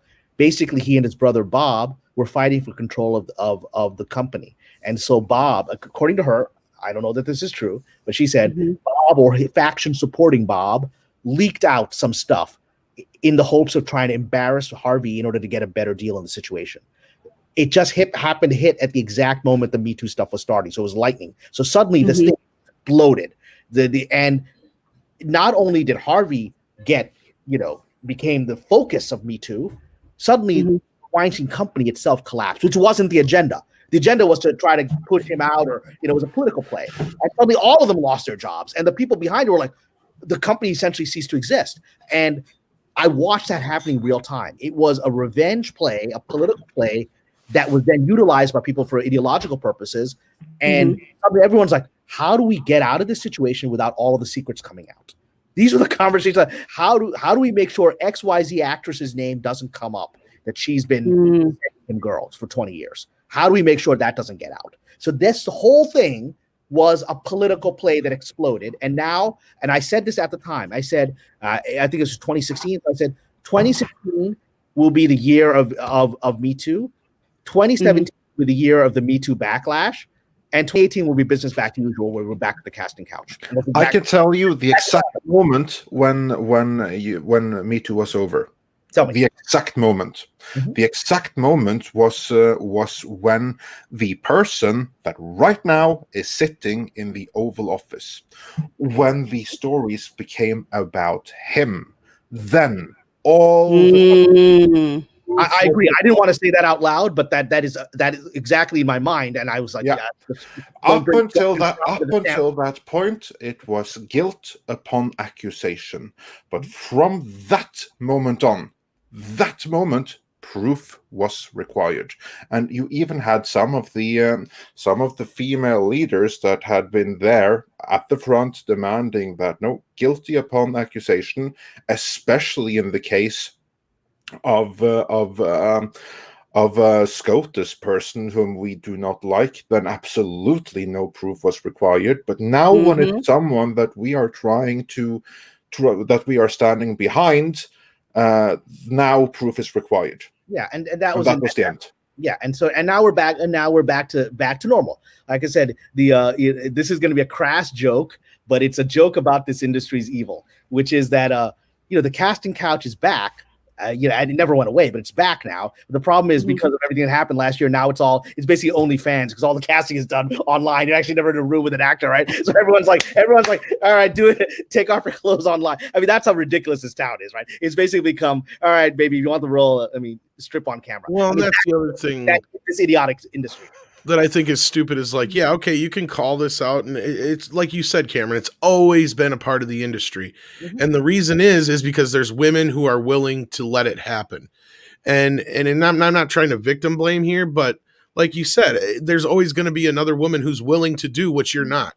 Like, absolutely. That's what I'm getting at. I'm not trying to victim blame at all, but what I'm saying is, like, yeah, there's always going to be that person who's going to be willing to do the thing you're not and get the thing you want instead. And I'm not trying to encourage anybody to do that thing. You don't have to encourage them. That's the thing. It's just because of that. That's how you're never going to be able to get rid of it. Yeah, that's exactly how it is out there. Because for the short stint that I did live in Los Angeles, in the belly of the beast, in that area, like North Hollywood, Sherman Oaks, whatever, and had friends of mine who were in the industry, the stories that they would tell me were crazy about the quote unquote casting couch. But yeah, it's like one girl, she's just like, I didn't want to do X, Y, and Z. I wound up not even getting the role. I wound up not getting it just for that. I'm much better. I'm much more talented, but I wasn't willing to do that. But that's the thing. You've got a bunch of people there in Hollywood. They are more about making a name for themselves and more about being a star, that they're willing to do anything. Exactly. On that note, we just have a very topical super chat from Gabriel Quiroga, who says for $10, thank you so much. What's up, ME? And good to see you again, Kamran. Mr. Pasha, can you still get by in this industry with hard work and integrity, or do you need to get down and kiss some serious butt? Or head on over to OnlyFans, I guess. Nobody wants to see me feel so dirty on OnlyFans. Well, look, the reality is you can survive in this industry. The more vocal you are early in the journey, the more enemies you make early on when you don't yet have your track record. So anyone who's interested in the industry, I always tell young people I'm mentoring, keep your mouth shut. and just survive for a while, and then eventually you'll be in a position to do what you want. But even then, you got to be careful. Like even like Gina Carano doesn't come out and support a political candidate, right? But even that's enough to still rile people up. And so, I'm outspoken now, and I've said it's because I've been through 20 years of this. I've already been through a period where I went through a multi-year period where I couldn't get work because even though I was keeping my mouth shut about politics and religion, I had been identified as somebody people didn't want to work with because of my religion, not even my politics. It just, I talked about after Obama was elected, I was no longer useful. During the Bush era, I was a little bit of the Muslim poster boy. I mean, the New York Times, LA Times did huge pieces on me as being this up-and-coming Muslim writer at a time fighting the war on terror through TV, right? And then the moment Obama was elected, they said, we don't need this clown anymore, right? Because we don't give a crap about his religion. Now we don't have to associate with it. And I was out, and I spent years pulling myself back.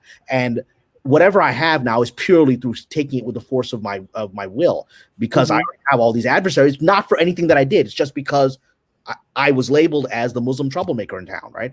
And so now I'm like, all right, I'll speak out, because what difference does it make? I already have this army of people that won't hire me, and I have these people that will. So it doesn't matter. You had nothing left to lose, yeah. They put me down. Exactly. Yeah.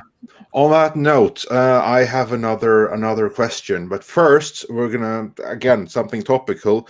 JLo Flicks says, "So great to see Kamran again, and as a compliment, is it just me or does Kamran resemble a grown-up golden child? Love you all. Have a great." Which is weird because the golden child was played by a little, I believe, a Cantonese girl, if I'm not mistaken. But anyway, yeah, okay. I'll take it. I'll take the compliment. I'm not seeing it, but I'll go with it. I think it's a well compliment. Okay. There is no spoon. There is no spoon. Yeah. But then also, as to the question, or rather the request, actually, because you mentioned that. Again, I do not want to get political here, so I have to be really, really careful with how to word this. So everyone in the comment, you will have to understand, we cannot be too direct here because we will be struck down. But trying to dance things around a little bit. You mentioned that when the quote-unquote good side was in power, there wasn't that much demand for you. But when the quote-unquote bad side was in power, then your services were needed to make a statement. And when the now returned to power, right after the good side had 8 years, literally my phone was ringing off the hook. I mean, when Mr. Bad Guy had been elected, I went into the office on a show I was working on. People were crying with tears, red face, crying the next morning, right? And I went into my office and I sort of listened to all of them, and I went in my office, closed the door, and I said, okay, my career's coming back, right? And that tape started ringing off the hook. All these old dead projects were coming back. Oh, we need you to write the because he's doing this Muslim ban or whatever. We need you to write the show. I was like, all right, I'll take it. I'll ride this wave. Apparently, it was only a 4-year wave. We'll see. But I wrote it as long as I could. You know what, Cameron? Oh, sorry. Go ahead, Andre. Yeah, sorry. I was just about to say that because you've heard this before, but I think that more people should hear it now. Or at least certainly for some time now, it has looked as though the good guys would get back in power. Why don't you repeat the story that you first relayed on toxic femininity as pertains to Wonder Woman 1984? Now, which story was? No, that would be about some of the symbolism. Yeah. Oh, yeah. Lorena, because I think that is something that is very under-communicated. Which I think that needs more attention. Yeah, so I was a big fan of the first movie, and I defended it. A lot of people in my Muslim community didn't like the Gal Gadot, who had been an Israeli IDF soldier, had been featured, and I thought that was unfair because I thought she did a wonderful job in that movie. And I even spoke on the BBC in defense of her, right? And I got a lot of attack from my own community. Oh, whatever, you're sellout. I said, okay, whatever. I'm being honest. I always present honest views. Then I was so excited for the second movie, and I saw it. I saw it in a drive-in in LA, and I was stunned by how bad it was, just objectively as a film and as a screenwriter. But then there was this moment, and I've talked to my friend Abu Nas, who's big in the fandom menace, who's a fellow Muslim, and he and I don't always agree on politics, but we agreed on this. We watching this, and there's that fight. We watched the entire movie. It suddenly had all these these comically portrayed Arab Muslim villains, a bunch of Egyptian dudes. There was an Afghan guy praying, asking a wish for a nuclear bomb. It was all that crap that we thought was already done. But there was beyond the negative, the suddenly aggressively negative portrayal of Muslims in that movie. There was a specific moment that I said, okay, this is a message. And that's when I tuned out. I was like, okay, I know what this is. If you all remember in Wonder Woman 1984, there's a fight sequence in Egypt, right? Where Diana is fighting a bunch of these, these mind controlled, but still villainous Arab guys, right? And then Steve Trevor's trying to help her. So he jumps into one of the trucks that's trying to run down Diana and basically throws out the villain and, takes control of the truck and tries to help her. That's a good action sequence in a pretty bad movie, but it's there. And then there's this moment in there which every Muslim I know saw. Abu Nas saw it. I saw it. We all were shocked. He jumps in, he throws out the bad guy, knocks some of the broken window pane out of that, and then there is hanging from the mirror, the mirror, there's hanging this amulet, like people hang crosses or stars of David or whatever, like a prayer it's a prayer amulet. It's an Islamic prayer amulet with the name Allah, God, on it. And Steve just grabs it for no reason and contemptuously throws it out the window. So I was like, okay, that's a very specific action that was choreographed in this fight. And that's a choice. All of this movie is a bad choice, and these villains are a bad choice. But that moment was choreographed, and some production designer chose that and put that there. And then Patty Jenkins had this guy take it and throw it aside contemptuously. And people then say, "Oh, you're being oversensitive, Muslim identity politics." Anybody knows me, that's not what I'm about. But people said that to me, and I said, well, think about it. If you had a character jump into a car and grab the cross, that's exactly, because I know Cameron, I had said, that was a very deliberate action. I didn't know what he was grabbing, but it's obvious he wanted to get it out of the way and done with. Yeah. But I didn't know that that's what that symbolism was. And I thought in my mind, I said, what if that was a cross and someone did that, the same thing? And that's the analogy that you made. So, that was deliberate and frankly, really shocking to hear that they did that. And, look, I defended Patty Jenkins in the first movie. I now realize that I think I may have misjudged her, about who she is, because the first movie actually had a very positive Muslim character. Saeed Taghmaoui, an actor I've worked with, was a Moroccan actor, was one of her sidekicks. And he was a really good character. He's the one that challenged her with all the languages and whatever. He was a good character. So I was like, hey, look. And he talked about how much racism he experienced in France. So I was like, hey, look, this is a very sympathetic movie. This is not and so this I used in my BBC interview, saying Muslims who are thinking that this movie is there's an agenda because Israeli woman IDF is the lead. Look at this. Look at how well they did it. And then I see this movie. I'm like, yeah, I think that was the screenwriters in the first movie. I think Patty Jenkins really does have this attitude. And and because she fired the screenwriters. This is all her. This is her, and these were her choices. And maybe she took a lot of offense personally that so many Arabs and Muslims, in my opinion, unfairly attacked the first movie for that. And she decided to make that her screw you. But I'm like, hey, man, that's a big market out there.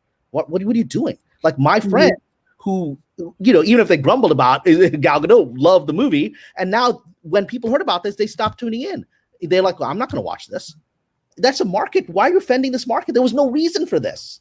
And unless you were getting back to what you're saying, Andre, unless you were overconfident that the good guys are going to be back in play. And so you can go back to the kind of storytelling that's from your heart, which is, I hate these people. Their religion is crap. It's anti-feminist, it's anti-LGBT, whatever you think it is, right?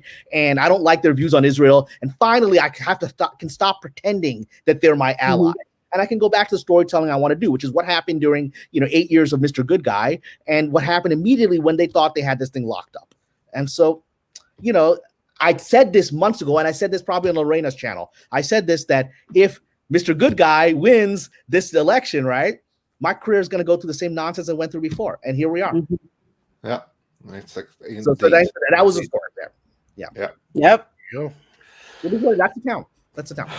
Yeah, that's them breaks. So yeah, we have a few more super chats, and I won't be able to bring these on screen because they're older, so you'll just have to listen real carefully. But we'll get through them, and there's some good questions in here. Tiberius Monk said, Tron Legacy still has one of the best soundtracks of all time. Yes. Coming on with the Midnighters, Tom and Andre. This was before you came on, Lorena, but I'm sure he'd be very happy to see you here Well, it's as well. funny that they brought that up because I said last night that's half the reason I think this Tron 3 is happening, because Daft Punk's production company is one of the companies behind it. And I'm willing to bet that was one of their biggest selling albums of all time. That's why. Oh, yeah. I told people, I said, I didn't really care for the Tron Legacy movie, but that Daft Punk soundtrack was gold. Well, Rob just called it a 2-hour-long Daft Punk video. So that music is part of the reason why that movie is one of the best experiences I ever had in a cinema. Because, to me, when that happened, the Oslo cinema and Disney were actually in conflict.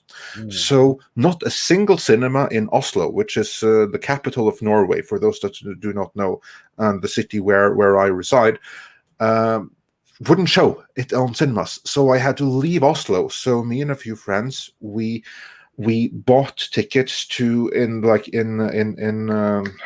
Sandvika, which is outside of Oslo, and we drove for 45 minutes to get there. It's the only time in my life actually I had to drive 45 minutes to go to the theater anyway. Well, actually, that's not fully. I've traveled further to see a movie before, but anyway, that was the first time in Norway I had to travel to see a movie, and it's a smaller screen than what we would have in Oslo. But still, it was such an amazing experience seeing that movie with that soundtrack in Dolby Atmos. It was mind blowing. Was it 3D? Of course, it was 3D. I was gonna say that's one of those ones when people bring up 3D. It's that one did it right. It did. It did. It did awesome indeed. It was fantastic. It was like the Wizard of Oz 3D version. Wow. Which I have that on Blu-ray, by the way. But anyway, no. Anyway, yeah. Moving on from there. Eric O'Sullivan says for $10, thank you so much, keeping our lights on. I love hearing Andre say Gina Carano's name. At this point, I could listen to Andre read the phone book. Hey, anyone know the old Stephen Martin reads the phone book comedy bit? It's on YouTube. Thanks, guys. I'll have to check that out. And Lord Trinan says, there's an easy way to tell who at Lucasfilm has TDS. Gather them in a room, say T's name, and see who starts twitching/foaming at the mouth. Yeah. Pretty much. Yeah. I will say this, and not to get political. I will say this: the last few days, I've been doing your standard industry calls for work or whatever, and everyone has to go through the ritual of "I'm so glad T is gone." And there's a ritual. You got a ritual prayer mantra. You got to start. So I'm like, okay, here we go. Phone conversation, or I'm like, as the Zoom is going on, because here we go, and they say it, and then they're all sort of like, then there's just silence. I'm like, oh, cool. because now there's nothing to talk about, right? What do we do now? Because they don't care about the new guy. They never cared about this guy. Now there's no, what do we do? And there's just this sort of silence afterwards. Okay, we're not going to do our ritual tea hating at the beginning because there's nothing more to talk about. Yeah, well, it'll be interesting to see when reality sets in. But yeah. And again, I don't want to get political, but I am getting political. I say that because it's linked to what we're talking about, Wonder Woman 1984. I had said to my fellow Muslims, you're supporting Mr. Good Guy there, right? You know what he's going to do? The moment he's going to get elected, they're going to start bombing the Middle East again, right? And literally within 24 hours, suddenly bombs are going off in Iraq magically, and suddenly we're already having convoys going to Syria, back to Iraq. Within 24 hours. I said, yeah, they didn't even wait. They were waiting for this. All right, let's do it. Within 5 hours, it's terrorists. They didn't want to wait till the rest of the month to get through it. They were trying to. No, but anyway, I don't even want to get into this crap. Yeah, it's linked to the. Oh no, yeah. What happened, Patty Jenkins? They're all like, all right, let's get back to these villains. And that's the whole system. Yeah, and now they can go back to the villains after no new wars have been started for I believe it might have been 4 years. But anyway, we're not going to get into that at all. The last thing I'll say about this political thing, and it's kind of in the middle anyway, so I think it's all right. I think you kind of brought this up a little earlier before the show, Cameron, and what goes along with this is I wouldn't care so much if they really were getting behind a certain candidate for a good reason. But let's be real. The only reason they really, really got behind a certain candidate is A, they knew that's where the bailout money was going to come from, and B, because they hated the other guy so bad. That's really all it was. I haven't seen that much Hollywood. Yeah. That's why I said that first. Yeah. I haven't seen that much Hollywood haterade since another bad guy was in office, but now a good guy. Yeah, he's a good guy now. But when he was a bad guy back then, Hollywood was freaking insufferable. My goodness gracious. But they were actually creative because they had a villain. But now he's not the villain anymore. That's why on Hollywood, we're going to blow out of steam here, because now they don't even, what's the organizing factor? What's going to keep the Lucasfilm, the flying monkeys going?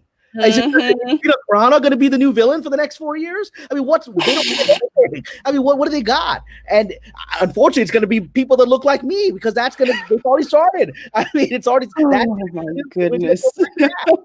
Well, if it can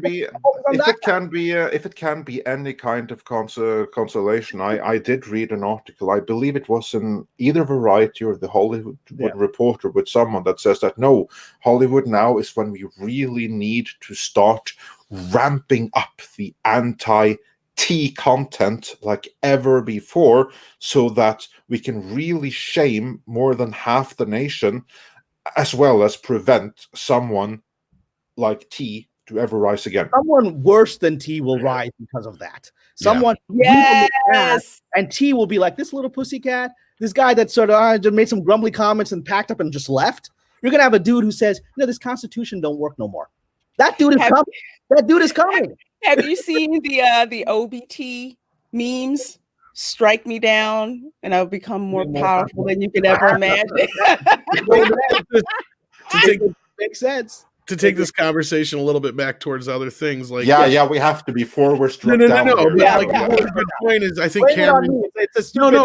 Cameron. Like I say, at least you can rest assured that it's a good thing that the Russians are very white, because I think in the next 4 years at least, a lot of the bad guys are going to be very white and Russian. Muslim alliance. I mean, that's what it is in Syria, right? So that's what it is. So yeah, gonna be the you already had like the very, very good woman, the one who should have been in charge the last 4 years, with the other really, really good woman who is still there, like together, saying that we really need to look into those pesky Russians for everything that they have done. Like, my God.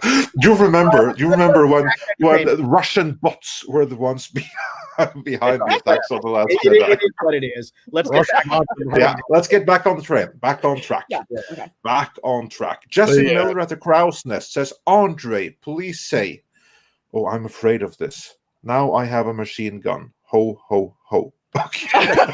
I'm worried about what that sound bite is going to be used for. No. I don't know I think you might want to edit that one out. I don't know, man. I don't know about that. He just wanted you to do the Hans Gruber thing. That's all. Oh, is that Hans Gruber? Oh, okay. I didn't even recognize it. Yeah. Okay, now I have a machine gun. Ho, ho, ho.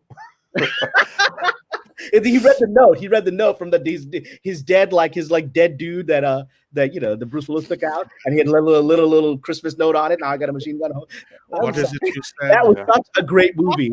I had that script. I honestly don't even remember that line, so I got all the delivery wrong. That's that was classic. Yeah.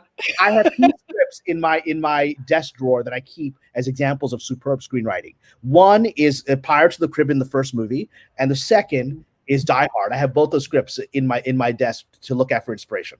Of all the terrorists I gotta kill the one that's got his feet smaller than my sister's. You know what? If you love Die Hard, you have to watch the parody that the Cleveland show did of Die Hard. Wow, okay.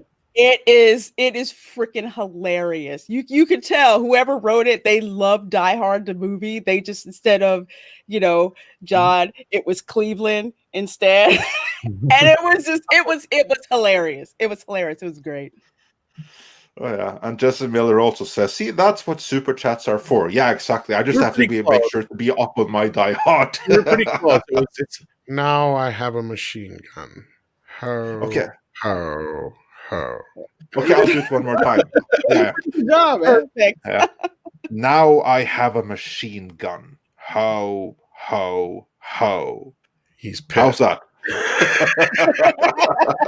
Rest in peace, our great actor who made that line work. Alan Yeah, I'm a terrible actor, and I can only do one accent, and that's the one I'm stuck with. So, See, you're the only person who I know who actually remotely speaks German who hasn't said that the one thing that's wrong with that movie is the scene where he's speaking the German part before he goes, shoot the glass. He's actually saying it wrong. He's saying it in like the English pentameter instead of saying it in the German, like however you, the, yeah, he's saying it wrong, I guess. Okay, good. what we call Cadence is wrong. Okay. That's what we in writers' rooms we sit around and we're trying to figure out stuff, and then there's always someone who goes, well, what if somebody notices that little thing, and then we go, that's just that one asshole. So you're that one asshole who noticed. I'm not even the one who does that. Everybody points it out to me. One asshole comment. Every time I bring it up, somebody points it out to me who actually, and I used to speak German. I'm like, yeah, you're right. Yeah, one asshole, man. You're an archetype in writers' rooms. Yeah, don't worry about that. It's just going to be one asshole, right? Yeah, it's just going to be Tom. Yeah, just one asshole's going to notice it. Don't worry about it. Just keep going. It's funny though, because I had like that every single time someone in Hollywood tries to speak, or in like Hollywood movies tries to speak Norwegian, or in TV series or something. It's hilarious every single time. Yeah. But anyway, moving on from sound bites and me not knowing my Die Hard. Eric O'Sullivan says for $10 keeping our lights on, so thanks for that.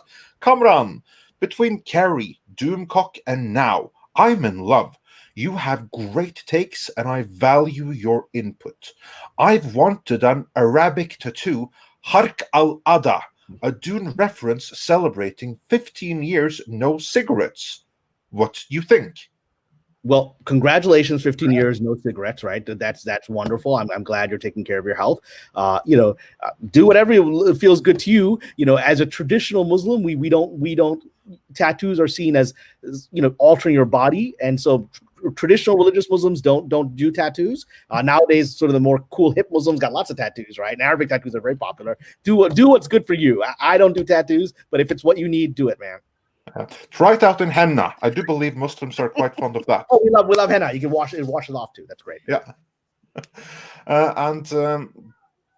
And Roof Korean is bound for the something that I cannot see here on my screens. But anyway, Roof Korean, who is an awesome name, says, does KK still have Spielberg's support? Wasn't there a story or rumor about Steven losing confidence in KK and it affected his involvement in Indy 5? Yes, this came from WDW Pro over at Pirates and Princesses, which is the blog associated with the YouTube channel Clownfish TV. We actually covered that in our last video where we referenced WDW Pro's reporting. But we don't know if it's true. We only referenced him. Kamran, Steven Spielberg dropped out of Indiana Jones 5. Was that because of some kind of schism between him or Kathleen Kennedy, or was there something else behind that? I mean, it could be. I think, Mr. Spielberg is very sensitive to where the audience is, at least in that sense. But also, if you notice, that's been sort of his shtick for about 20 years now, starting stuff and not finishing it, right? In this, God bless him. He's still one of the greatest filmmakers of all time, but a little bit, the mojo is a little different nowadays, right? He just starts stuff and then loses interest in it and drops off. I mean, it's not that incredible impetus of his early energy that he had with Jaws and Raiders and everything else. It feels like after he did sort of Munich was, I think, his last movie that his passion was in. And then after that, it was just sort of like, yeah, well, I'll do stuff. So I think a lot of it may simply be where his heart is right now. I don't think Cameron's wrong. I mean, I think it should be fair to point out, and again, I don't know anything. I'm just going off of what I know about the situation. Spielberg kind of felt like he was done with Indy after Last Crusade. Like he really did the Crystal Skull for George. He has said that on multiple occasions. And it was either he just didn't have it in him anymore, like Cameron said. It could have been a dispute between him and Kathy. It could have been, because here's the thing. I think they're going to kill him. And I honestly think that Spielberg took one look at that and said, you cannot kill James Bond. Yeah. Because that's what that character is to him. That's his James Bond. And that's why he did it. Yeah. And he's he like, better stay away from the next James Bond movie then. well, I don't think Bond is going to die in that, but he's Yeah, basically. I think the final version, I think the original version probably was woke. And I always said that woke James Bond would be the end of wokeness. That's and still, James that's Bond still in there. pulled it back. I think they've reshot a lot of it officially because of this, health issue. But I think it's because the test audience said, well, "What is this? We don't want to see Bond as a cuck. We don't want to see him as this weak guy." No. Here's that from somebody. We actually recorded that, by the way. But yeah. I mean, you go back and watch Sean Connery's original stuff. I mean, everyone loves him being the asshole alpha male, right? And yes.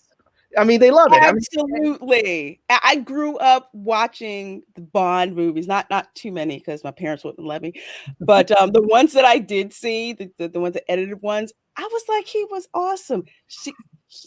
Bond is supposed to be just a grade A jackass. That's what we expect him to be, and to like soy him down. No, I'm not interested. I don't want to see that. And the thing is, the books are great. If people haven't read the original, books are incredible, right? They hold up after all these decades. The original Bond books by Ian Fleming. It's very clear this guy in the books is a really damaged guy.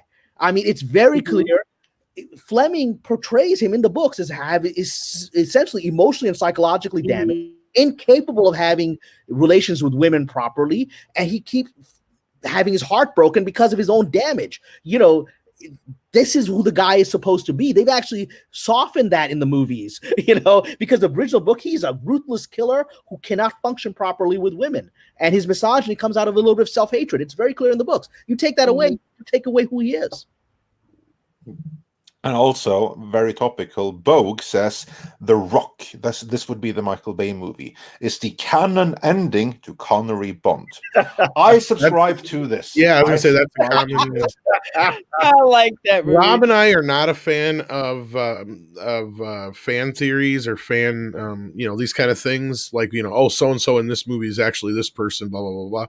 This is one that we do kind of get behind, I think. This, and speaking of Die Hard, the other one is Reginald Vell Johnson's character. We swear up and down the story he's telling about the kid he shoots, that's Urkel. And he had to change his name and move. Oh, that's a great one right there. They're still working for the youngest daughter. They don't know where the fuck she at. Can I make a comment about Urkel? I actually go for it. Reference to Urkel when I was, I was talking to a producer. I'm sorry, Rob. I did not know. You did not. So I was talking about it to a fellow producer on a TV show, and this made him uncomfortable because he was one of these sort of white woke guys who was talking a lot about, oh, we got systemic racism and blah, blah, blah, blah, blah. And I said, systemic racism? You want to talk systemic racism? Look at our industry, I said to him. I said, look around us. They will never hire a confident, aggressive black man. Every black man we've been working with is a nerdy, geeky guy that white men in the room dominate.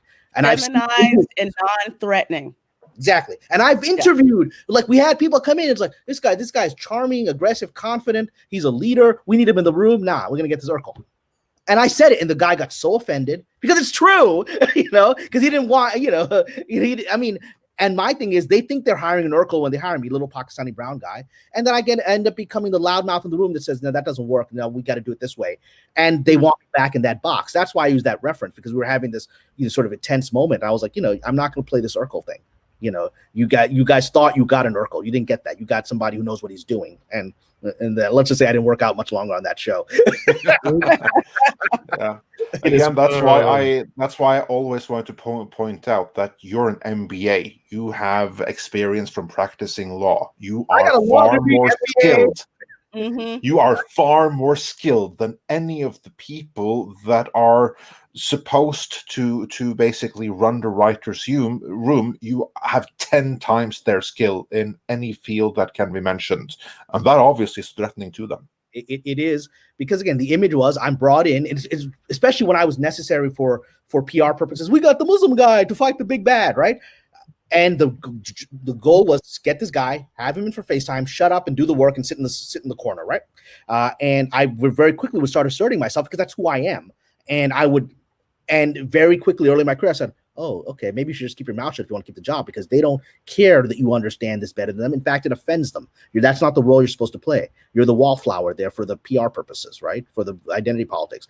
And when they realize that you have multiple degrees, and have worked professionally on Wall Street and stuff like that, and can apply that knowledge into running a show, that's incredibly threatening for people who basically, they just got in the industry when they're 21, they had the right contacts, they rose up quickly, and they got no life experience, and they just have a woke bubble, right? And then you shatter every stereotype they have of the minority who's inferior to them, and it becomes a real problem.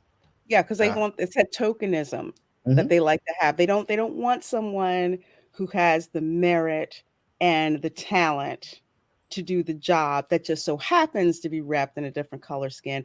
Correct. They want someone who's inferior that they can use as a token, so that that's their shield. Like, you can't say that we're not racist. You can't say that we're not for diversity. But they'll do that instead, and it's insulting. Yeah, they'll say that we are against those things. Yeah, which is not even the case. Yeah, it's like exactly. If that was the case, then why was Eddie Murphy my favorite actor growing up? Why do I enjoy like Alien and Terminator and all these other things with strong female characters? And they say that to get you to shut up and not push against that. Because here's the other trick: even if you're a minority and you push against that same crap, you're self-hating now. Really convenient. Yeah, or look at Gina Carano, because there you have like the same. Yeah, to bring it there you have a genuine strong female. She's an MMA champion. Yeah, she could break the neck of anyone talking smack to her if she was that person. And we have a white nipple. I'm a disembodied floating boob. Great, thanks a lot. I don't think we've met before, Mr. Reverend Harry Krishna. So pleasure to connect with you. Rob. It's just me. It's one of my alter egos. Okay, all right, here we go. Yeah, that bootleg George Takei. There's another one. His Holiness Pope Bob. So don't make me pull out don't make me pull out Pope Bob Iger. You mentioned his name, Hill. What? Please don't. Someone said James Bond 3 times and I magically appeared. Yeah, well, I brought you in because jumping off of that, I know people wanted us to mention, I've had a few messages about this, so we'll probably try to get into it if we have time here, a little bit about the delays and stuff, but let's get caught up on the super chats first. Yeah, because I got to ask something about Cameron about that, and we'll get to that. Let's super chats. Maybe I can fix my avatar. So Stephanie Janisek's Smuggler's Cantina says Kennedy learned nothing from Milius, Spielberg, and Eastwood. I agree with I disagree with that. I bet that she learned what each of their coffee preferences was. Ouch. Well, here's the thing that just goes to show, like we keep saying, like it's the people she works with. She never works with anybody where she actually has to do anything. Correct. Like I've pointed out a million times, she can call up New York City to the mayor's office and say, hey, this is Kathleen Kennedy. She didn't even have to say I'm Steven Spielberg's producer because everybody knows that already. Can we get the Brooklyn Bridge shut down for a few hours? And they're like, oh, absolutely, Miss Kennedy.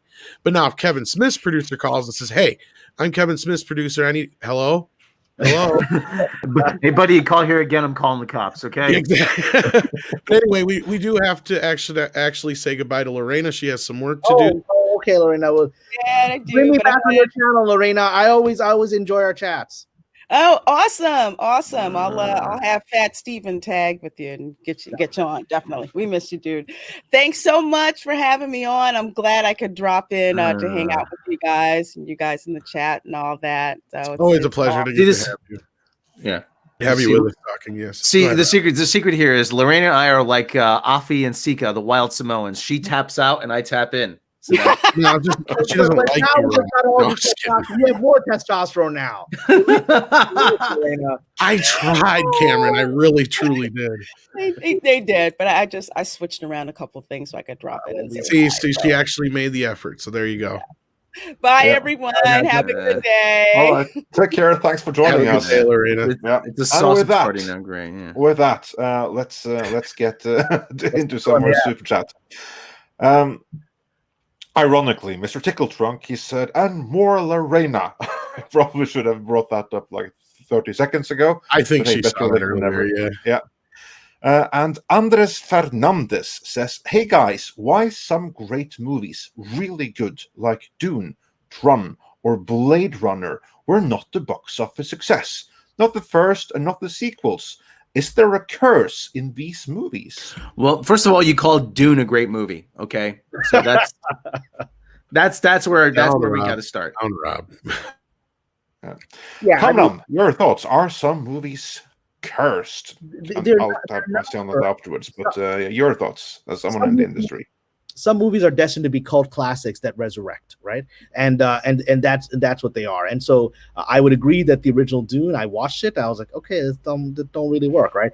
And so the later sci-fi miniseries I thought worked very well, right? But God bless him for trying something. Although I understand that Frank Herbert loved the original Dune movie, he felt it was close to the spirit of what he wrote. So who knows? But there are some movies that are just literally ahead of their time, like Blade Runner, literally ahead of their time, right?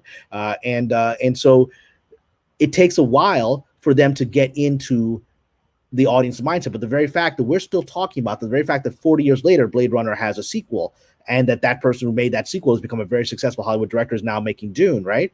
It just speaks to the fact that these things enter into culture with time. You know, the amazing thing is It's a Wonderful Life did not succeed in the theaters when it came out. And now, I mean, it's such a huge part of Christmas culture. You see it every year, right? But it was in some ways ahead of its time in talking about some of the social issues that it talks about there. And the audience picked up with it with time. And I think that's what happens with a lot of the best movies, is that they seep into our archetypal culture and they influence us over generations. Yeah. And what I would add to that is that no movie is cursed. The only thing that it's cursed with is either a producer that either allocates such a high budget that it can never ever make it back, as was the case with Blade Runner 2049, or it's cursed with a marketing department that doesn't know how to sell the movie, as was the case with Dredd, although that wasn't expensive, or it's cursed with another producer that chops down the running time for some bullcrap reasons, which was the case with David Lynch's Dune. And those are the only curses that there are. No property is inherently cursed. That's superstition, and in my view, something that stupid Hollywood people say to excuse themselves of their own completely avoidable failures. Wasn't me. Property was cursed. No, it was you. Well, the only movie that is cursed is The Last Jedi, and it really is a curse on that movie. I mean, it's not again, cursed. That's also something inflicted by its creators. It's not cursed. It's a blight. There's a difference. Well, Ironcaster asked about the Poltergeist curse. Well, you never know about that one, but Cameron, I don't know if you're a sports fan. They always talk about the curse of the Bambino in Boston as to why the Red Sox never won a World Series. I'm like, no, it wasn't the curse of the Bambino. It was the curse of bad management. Okay, Boston is a big market. Is a big market. They should be spending money, and every year they would spend a pittance. I'm like, oh, geez, I don't know why we're not winning. I'm like, yeah, because you're spending like you don't have money to spend. You have to go out and make the investment. So you have to get all the right players. Well, that's pretty much. I think the same applies to Hollywood. Mm-hmm. Yeah, I mean, look, I'm a big fan of horror movies. There's a huge market of small horror movies that are direct to video or just play for a couple of days in the theater. And there's entire magazines dedicated to them, right? I mean, and those movies, we could argue about their quality, but there's a market for them, and they know how to get to that market. And so those movies keep being made because they're successful. Yeah. You know, talk about horror movies. People always talk about superhero. Well, there's too many superhero movies released every year. There's at the most 5 superhero movies released every year, Tom? If you're talking big studios, maybe. And this year we didn't have that many at all, really. And I looked at it. There's over 100 horror movies released every year. Oh, yeah, because that's globally. Huge. Oh, yeah, it's huge. I'm like, nobody ever talks about horror movie fatigue. But it never really happened. No, people say that. People do say that in the industry. Whenever I write a horror movie, whenever I write in the horror movie, my agents or people will be like, "Man, I know there's too many horror movies." I'm like, "What are you talking about? There's never too many horror movies. What are you talking about?" No. It's just the movies we get from Marvel and from Warner Brothers and whatever. They just outgross everything in their path, like Call of Duty in the video game industry. They get the marketing. That's also what people want to see. They get all the marketing, they get all the attention, and everything else kind of gets drowned out unless you're looking for it. And so people are left with this stupid impression that every single movie is a superhero movie or a remake. No, they're just the ones that get attention. If you want more diversity, go support it. There's also expectations attached to it. Like the thing is, Rob, like the horror fans, like, I hate to say it, but for the most part, a lot of them are easy to please. I'm not one of the easier pleased horror fans, but I know a lot of horror fans who just eat the shit up, and they will watch ungodly amounts of garbage, and they're just fine with it. And it's like, okay, if that entertains you, that's fine, you know. And there's an industry for it, and it never really goes away. It goes in ebbs and flows as far as being popular in the popular zeitgeist. Like you'll have your Screams every once in a while, or what recent years was the Saw and the Paranormal Activities and things like that, and it'll go in flows. Insidious films. I mean, all that James Zombies, Wan, all that shit. Yeah, the James Wan Ghost Stories movies are great. They've created a whole genre, and you know he wisely paces them out. They come out every 2 or 3 years, so you're really anticipating them. But no, I think Ethan's kind of right on his whole vampires and zombies theory to a point, because he says like every 7 years, I think it's either zombies or vampires that come back into popularity, and he's not wrong. We've seen this throughout the last pretty much 100 years or so. So what's going to be interesting is, I think after what we just went through, people are not going to be watching apocalypse movies. They're not going to be watching zombie movies, right? They're not going to be watching plague movies. And strangely, last year a bunch of these were greenlit. I'm like, what's wrong with you people? I've been trudging through the stand. Speaking of, I've been trudging through the stand. Speaking of, I don't know if you've watched any of that yet, but I'm boycotting lovely Miss Amber Heard, so I'm not watching. Oh God! Well, at least she plays the crazy bitch in it. That's the good thing. That's the range, right? So yeah. Same thing with Ezra Miller. He plays the crazy fucker. You got to play the strengths. I'm sorry, Mr. Sorry, we interrupted our great Reverend Hare Krishna. Yeah, no, I watched the first episode of The Stand with Mecca, and it was just like, no, sorry, can't do this. No, totally not engaging. It felt disjointed, and I'm like, yeah, I really don't want to watch anything about a plague right about now. Well, you want to know why it felt disjointed, Rob? It's because it was edited backwards. It felt like, yeah, they're telling the story out of complete order. They're telling it like Pulp Fiction. It's a non-linear thing. That's a dumb thing. It's like, you idiots. The whole point of The Stand is the fucking journey. Yeah, you don't know what these characters are doing. They're giving it all away before you get there. And for all the talk, of diversity in Hollywood, it's the black guy's fault. I mean, geez, go figure. Way to go, guys. On that note, we actually have a super sticker here super chat from Copper Indio, who says, for $10, keeping our lights on. Thank you so much. Tokenism is the fatal flaw in this woke philosophy. I, and many in my demographic, don't care that people look like me. I want the archetypes that engage and provoke thought in the audience. Correct. That's very profound. Look, Luke Skywalker doesn't look like me. Did I even think about that once as a kid when I was in the theater cheering him on, or when I was playing with the action figures and making up my own movies? It never even occurred to me this dude's a blonde white guy. He's Luke Skywalker, and he's trying to save his father. That's all I cared about. That's universal. I was watching a news clip from 1983, from the Return of the Jedi premiere, an old news clip that was shown of them interviewing people who were standing in the line around the block to see Return of the Jedi in their local theater, and they were interviewing people on the line, and it was the most. This is 83. It was white people and black people, and it was Chinese people, and they were interviewing all of them. And this one black woman was the most passionate woman there about Luke Skywalker, and I was like, this is 83. This is the most inclusive franchise ever existed. What are you talking about? I want that people think they invented diversity. I rarely do this, but I'm going to turn the camera on for a second. Take a look at this. G.I. Joe. Ready? You got a Hispanic guy. You have a black guy. You have a woman in a command position, and that's 1982. Yeah. Okay? We did diversity back then, and we did it right. He bought it. It didn't take you long to get that, did it? No, no. And they blotted out the Marvel thing. Just, I smell a lawsuit. Oh, is it a reprint? I hope you didn't pay much for a reprint. Though. No. It's actually, yeah. Actually, Mecca got that for me for my birthday. So thank you very much. Oh, yeah, exactly. There you go. But like I said, though, we've had diversity. We've had diversity, and it was done much better. And I'm pretty sure we've told you, Cameron, about when we were at Star Trek Las Vegas, there's a rift between the old cast and the cast of Discovery. Yeah, I've heard that.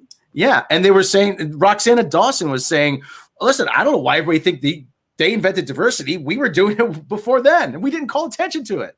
Yeah, I mean, that was Roddenberry's whole thing, was it's going to be normal to have a Russian dude at the height of the Cold War being this, the guy flying the ship, right? It's going to be normal to have, this African woman being the head communicator. This because we're past this crap. And it actually got the attention of Martin Luther King, no less. Yeah. On the note of Star Trek, Kamran, we have a question for you that came from Chris Bailey, who sent us also $5. So thank you so much. And he says, a question for Kamran Pasha. Any chance Terry Matalas coming into Star Trek Picard might help right the ship? He did a great job with 12 Monkeys. I think the problems. I wish him success with it. I think the problems on Star Trek are much deeper. I want to be careful what I say because I have friends who are young writers on Discovery, so I don't want to in any way, offend the best effort they're trying to do. They're not the ones in charge of the decision making. But it's, I think that the entire Star Trek vision that we've got right now is desperately damaged from the foundational reason. So in what they try to do with Picard, it's hard to write that ship once you've already damaged the character so deeply, right? It's like what happened with Luke Skywalker in The Last Jedi. Colin Trevorrow did a best case effort to try to fix that in his version of his script, which I really liked. But even that couldn't restore what Luke Skywalker was. It took going back in time to The Mandalorian and essentially forgetting what was to come to do that. So I just don't know that this current iteration of Star Trek can be fixed because it's moored on sand and on bad ideas. So yeah, there you go. There's the answer is no, won't help. And we had another question for you. ActionCom says, what was the weirdest thing you tried to figure out in a writing room? Oh, there's so many. The weirdest thing I'm trying to say. Weird as in story wise. I mean, let me give you an incident. Let me give you an incident that reveals the politics of Hollywood, of the diversity we're talking about. I actually ran into. I had coffee with a friend of mine, sort of violated the rules. Hung out with another human being in LA a few days ago, but a friend of mine who was a writer on the show, and we laughed about it because he remembered this incident. He brought it up. I was on a show. I guess it's. How much can I reveal to not ruin my things? I was on a historical show. You guys can probably figure it out from my IMDb, and it was set during the Elizabethan era. And when I was brought on the show, one of the first things I said to the showrunner was, I'd love, because the show was heavily white because it's Elizabethan England and Elizabethan France and all that time period, right?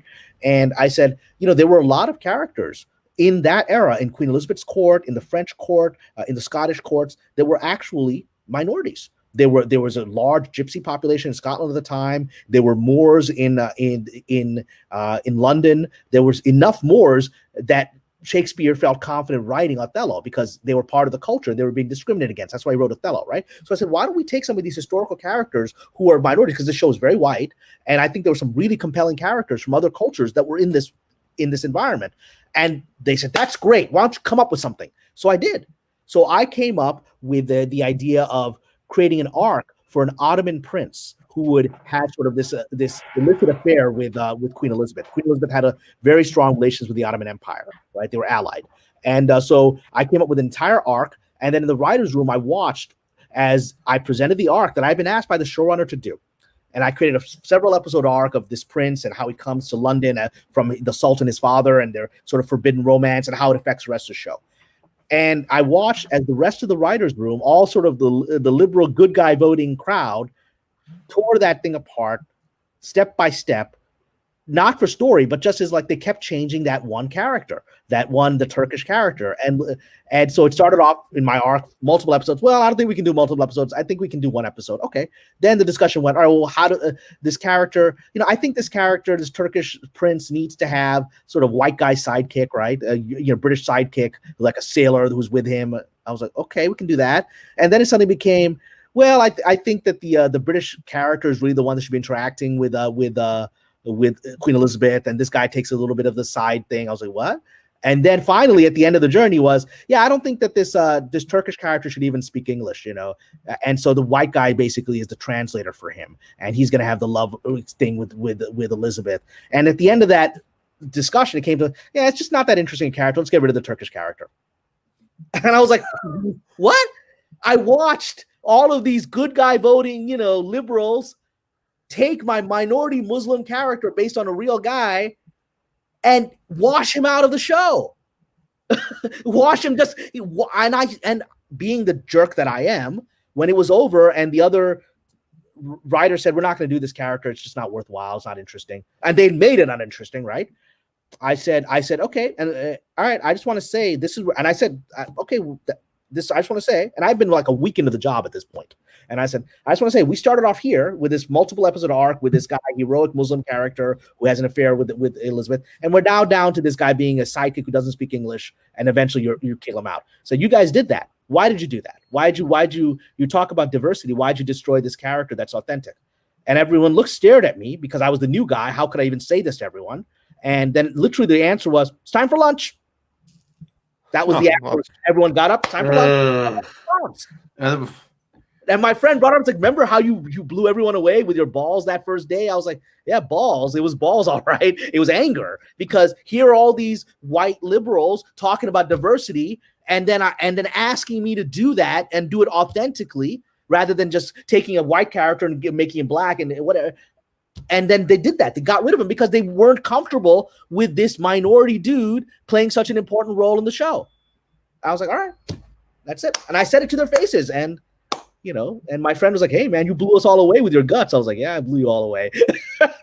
So that's how it went. Didn't help much, though, because I guess that character never made it back in there again. No, never made it back in. And that's why my friend brought it up, because he was talking about the liberal racism of Hollywood. He's also, he's a white guy. He was actually a devout Christian. That's why we connected, because there aren't that many religious people in this industry, and I'm devout Muslim, or want to be devout. He's certainly devout, and so we connected on this, and we were talking about this incident just a few days ago. Yeah, there you go. On that note, Willie Woodward also says for $10, so thank you so much. If I wasn't a broke mofo, I'd hire Kamran to lead a writer's room. He'd crack the whip to make things good, and if I'm messing stuff up, he'd stand up to me and set me straight. Damn. Yeah, exactly. That's what you're just describing. That's why I got fired from Tron. Because that's why I got fired from Tron, because I was this straight. I would say, this isn't working, this is working. And when we had problems in the process, I would say, this is the person that's causing the problem. You need to either get them to give us notes on time, or you need to have them get out of the way of the process, right? Because they're messing up this process, messing up the show. And when I said that about someone who was particularly powerful in the industry, in the system, that was the day I was told, it's time for you to pack up, right? And I said, okay, so you're going to keep doing it in this dysfunctional fashion. And I said to the executives when I was fired, I said, then you're going to lose the show, just because you're afraid to confront this person who's screwing it up. And you're going to let him keep screwing it up until the show is going to die. And the show died. The quality deteriorated, and the show died. I said, okay, so you want this? You all want to, you just want to be able to go to cocktail parties with this person? You're going to lose your show. But they're still going to cocktail parties with that person. I'm not invited to that cocktail party. So, yeah, well, that's the price they evidently were willing to pay, or rather, the price they were willing for the company and their investors to pay. Rather, I should say, because that's like the thing. When it's easy when it's others people's money, isn't it? Mm-hmm. Yeah, and I threw my heart into that show. I'd never done an animated show before. Those who've watched it, the character was called the Renegade. And I remember because they'd asked me to come up with something out of computer code because they couldn't figure it out. Give us something that gives us a rebellious thing. And I actually found that there's such thing as a renegade code. And I spent like hours I don't understand about computers. I spent hours going through computing code to find a term that was, and the moment we found it, was like, yes, we found it. It's perfect for the show. I love that show. And that's why I was told to get lost. Yeah. And we all lost for it. Mm-hmm. And also on that note, Willie Woodward also says for another $10, so thank you so much. Damn, I love it when I can catch your morning shows. One of my favorites is when you have Kamran. I get a tad jealous because I could pick his brains for hours. Love Lorena's spicy takes as well. Thank you. Oh, thank you for watching. And El Punk Tres sent us a $1 donation, so thanks for that. And the John Beck says, hilarious phrase, Lucasfilm flying monkeys, in reference to what we said before. I mean, I coined it. That's what I've been calling them for months. Yeah.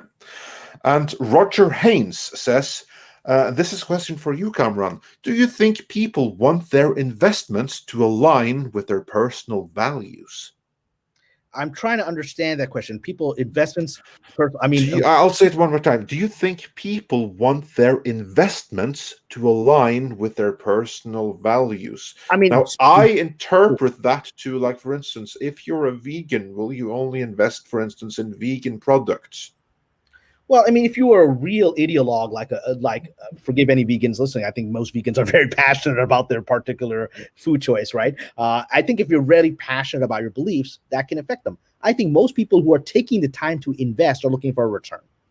I think that's the vast majority of people. The vast majority of people who are investing are looking for a return, and ideology is less important for them. And I think that's just practical reality. Yeah, that's probably something to that. And Warmaster7 also says for $10, I think we said this before, strike me down and I will become more powerful than you could possibly imagine. Quote from Obi-Wan, with many applications. Yeah. And Bogue says, sounds like California needs, I have to be careful here. He hedges is only in Minecraft, but you know, like that kind of thing that two went off in Japan. Well, he says that California needs one of those, at least in Minecraft. So, yeah. And Stephanie Yanisek's Smuggler's Cantina says that Oprah was one of the madams or pimps. I'll bet anything. In turn, I don't know about that, but I'm gonna keep quiet.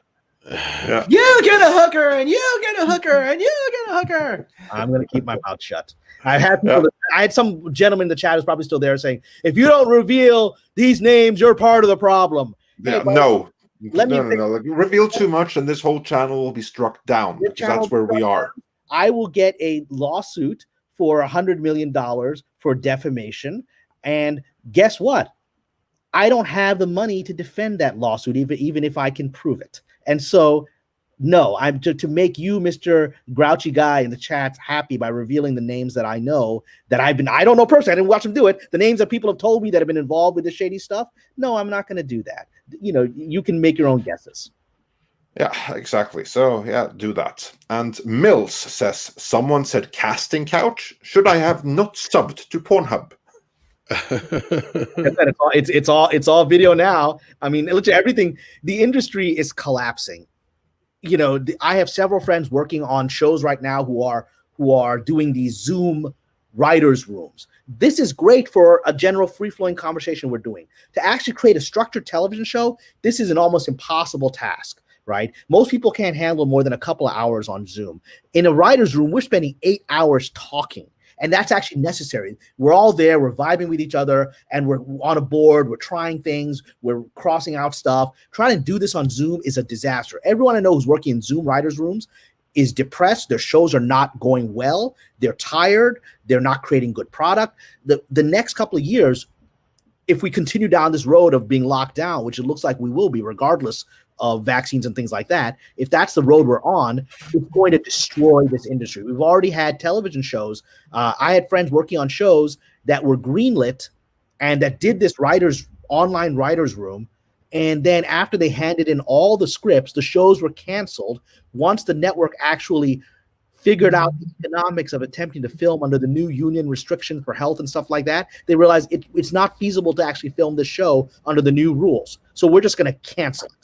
And that's what the industry is going to go through. But everyone's afraid to question the current situation because they don't want to be labeled as someone who is a virus denier or someone who wants to kill grandma. Whereas everyone private is saying, man, we ain't going to survive this. This industry is not going to survive unless someone can somehow get us back to normalcy. But no one has the courage to even mention the word normalcy. On a call yesterday, I spoke to an executive and I said, I'd love to be able to to have coffee with you again someday rather than just do this, right? And she got so tense. It was just me and her. She got so tense. She's like, well, it was almost like the big brother was watching. She's like, well, no, we're not going to meet until there's a vaccine. And they tell us. I was like, relax. I don't think anybody's listening to us. But she got so scared, and even suggesting we could return to normal, right? Not because she doesn't want that, but because she's afraid of going against the current narrative that everyone is forced to say. Yeah, that's truly scary stuff.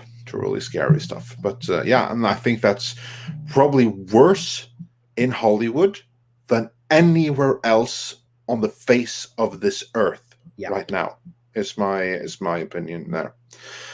And Natasha Cloutier says, need a VPN, get Surfshark and use the code midnight. And that's exactly right. Help support us and get the product that you need in Surfshark VPN, which are awesome. I fully stand by them. Surfshark's got you covered, as I always say. And right now, Commander Cisco, so we can get this up on screen even, says that Tron Uprising is one of my favorite animated shows, a show that is entertaining for kids and adults. Dyson was my favorite character. You know, when I was hired to do the show, that's exactly what I said to them. I said, if you guys are going to put me in charge of this thing, right, then I'm going to create a show like the Batman cartoon, which I really liked, which a child can enjoy and an adult can find very sophisticated, right? And I said, that's what I'm going to create for you. When I was fired, the official reason that I was given, not that the real reason, which is that I challenged somebody who was more powerful than me from screwing up the show, right? That was the real reason. The official reason, when they're like, it's time for you to go, it was, well, we feel that the show is really too adult oriented. We need it to be for children, and which is what I understand the second half became, and which didn't help. Nope, evidently. Get the adults. That's absolutely the way to do it. And we have a couple of more super chats to go through. Yeah. These ones are older, so I cannot show them on screen. So you're just going to have to listen. Your Muslim uncle says, "Hail and hey, Midnight's Edge. Salam alaikum, Sidi Kamran, and hail Fandom Menace. Kamran, can you see an Etrigul level sci-fi show be made for US Muslims?" What was the word level just before the level? What was the word that he said? Etrigul level. Ertugrul, the Turkish. Yeah, Ertugrul, for those who don't know, is a very, very popular Turkish drama right now set before the Ottoman Empire. It's basically about this Sufi mystic who guides sort of the great-grandfather of the Ottomans, right, and in his spiritual journey. And it's a massively popular show worldwide, not just in the Muslim world. It's like popular in Latin America.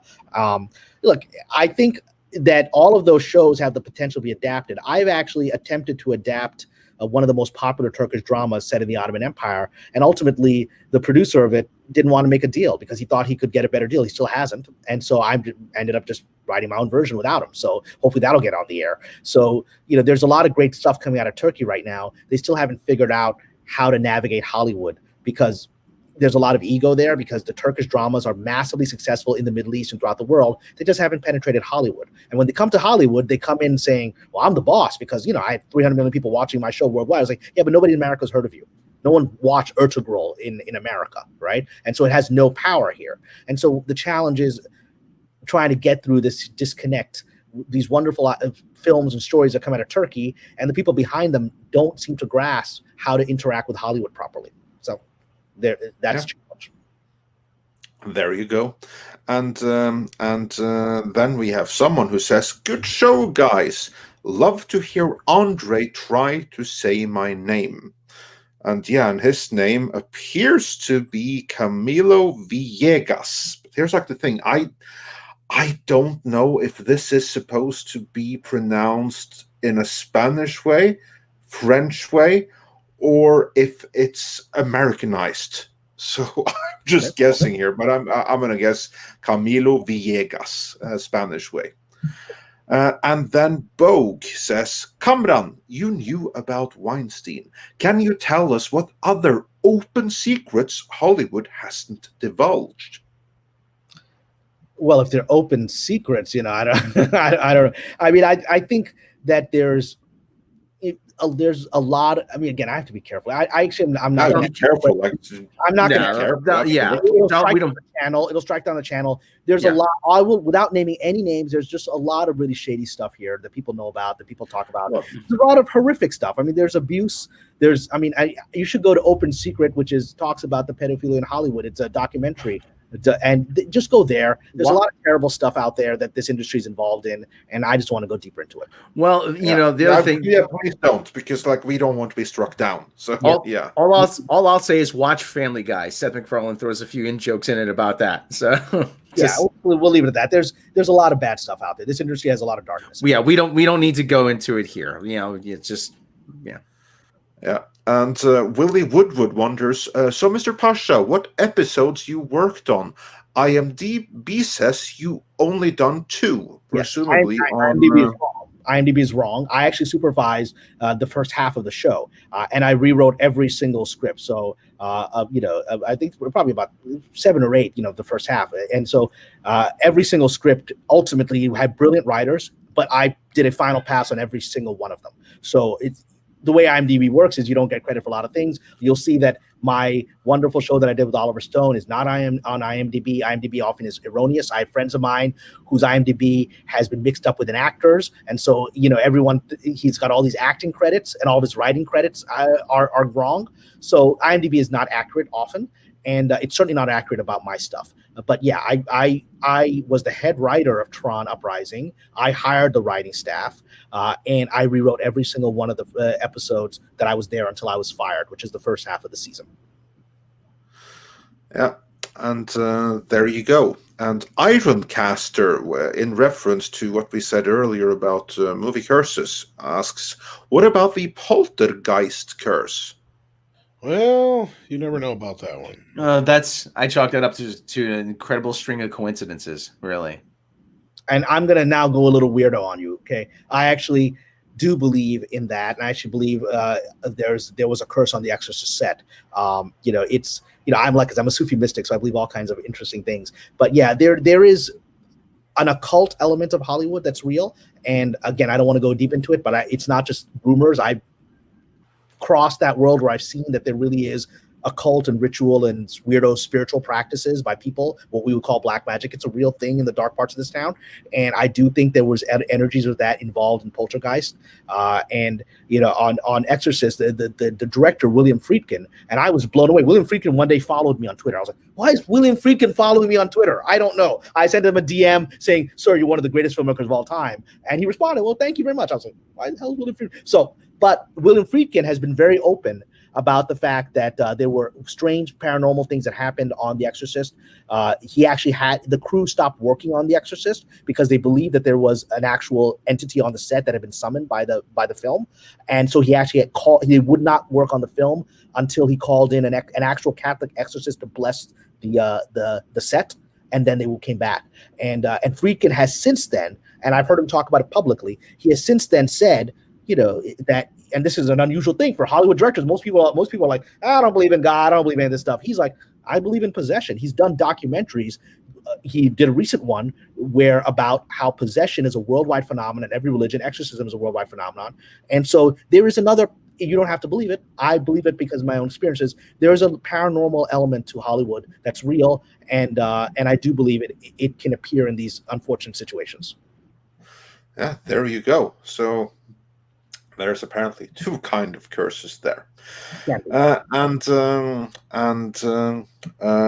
Mr. Tickle Trunk says for 10 Canadian dollars, I have to be careful here. The woke are the good guys versions of the bad guys versions, anti-preachers of people who like people of their own gender. The loudest of them are always caught blowing dudes in airport bathrooms. It's all projection.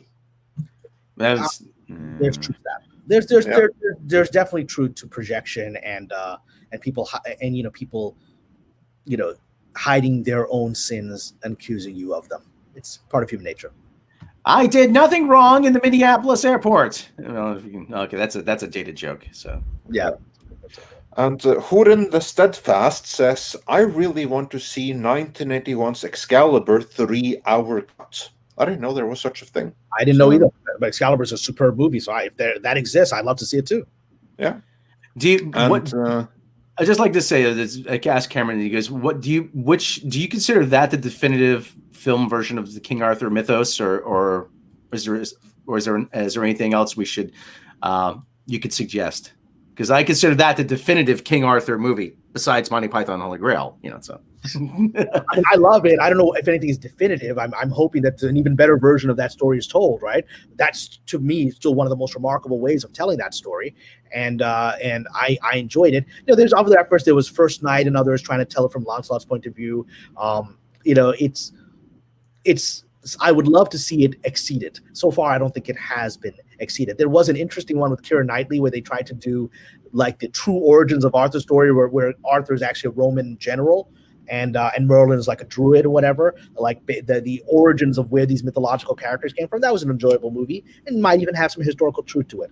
Whatever. I think, like Lord of the Rings, Arthur is an archetype for a reason, and I would love for it to be improved upon. So far, Excalibur has not been improved upon, in my opinion. Yeah, there you go. And Bogue also says, people are watching cute anime VTubers now, in reference to what's happening with Hollywood, I guess. And Namcos says, Teenage Mutant Ninja Turtles comic had April O'Neil as Baxter's programmer, and that was the early 80s. Well, yeah, and then when they made the cartoon, they turned her into an investigative reporter. Mm-hmm. But like what really sucked about the newer films is they had to cram her in everywhere they could just to make her the center of attention. And it just got ridiculous. It's like she was already a strong female character. Now you're just overkill. Yeah. And Master Clockwork says, thank you, Mr. Pasha. And sent us a diamond super sticker, so thanks for that. And Michael Strelitz obviously had discussed something with our loyal wrench Natasha Cloutier, who we really, really appreciate. That's been modding. And Michael Strelitz says, Natasha, thank you, but I am right, though. Well, I don't know, but thanks for the donation in any event. And Grand Wazoo 42 sent us a little puppy doggy super sticker for €5, so thanks for that. And then Diego Flores most recently said, you heard occult stuff. Kamran, you should one day go and join Doomcock and Nerdrotic in the Exozone. Also, are there any other productions that people believe had curses but nothing concrete?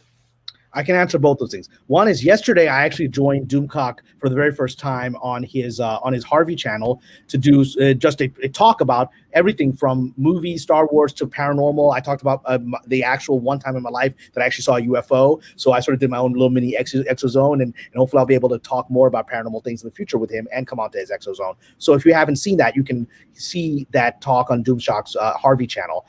So that's from yesterday. And with regard to curses, there's an interesting one that I think probably has some truth to it. There's the legend of what happened on The Crow, and with Bruce's son. I do think something happened beyond just a gun accident. I'm a huge Bruce Lee fan. I am of the view that the official story we have of Bruce Lee's death is not true. That's just my opinion. I do think that there were other forces involved.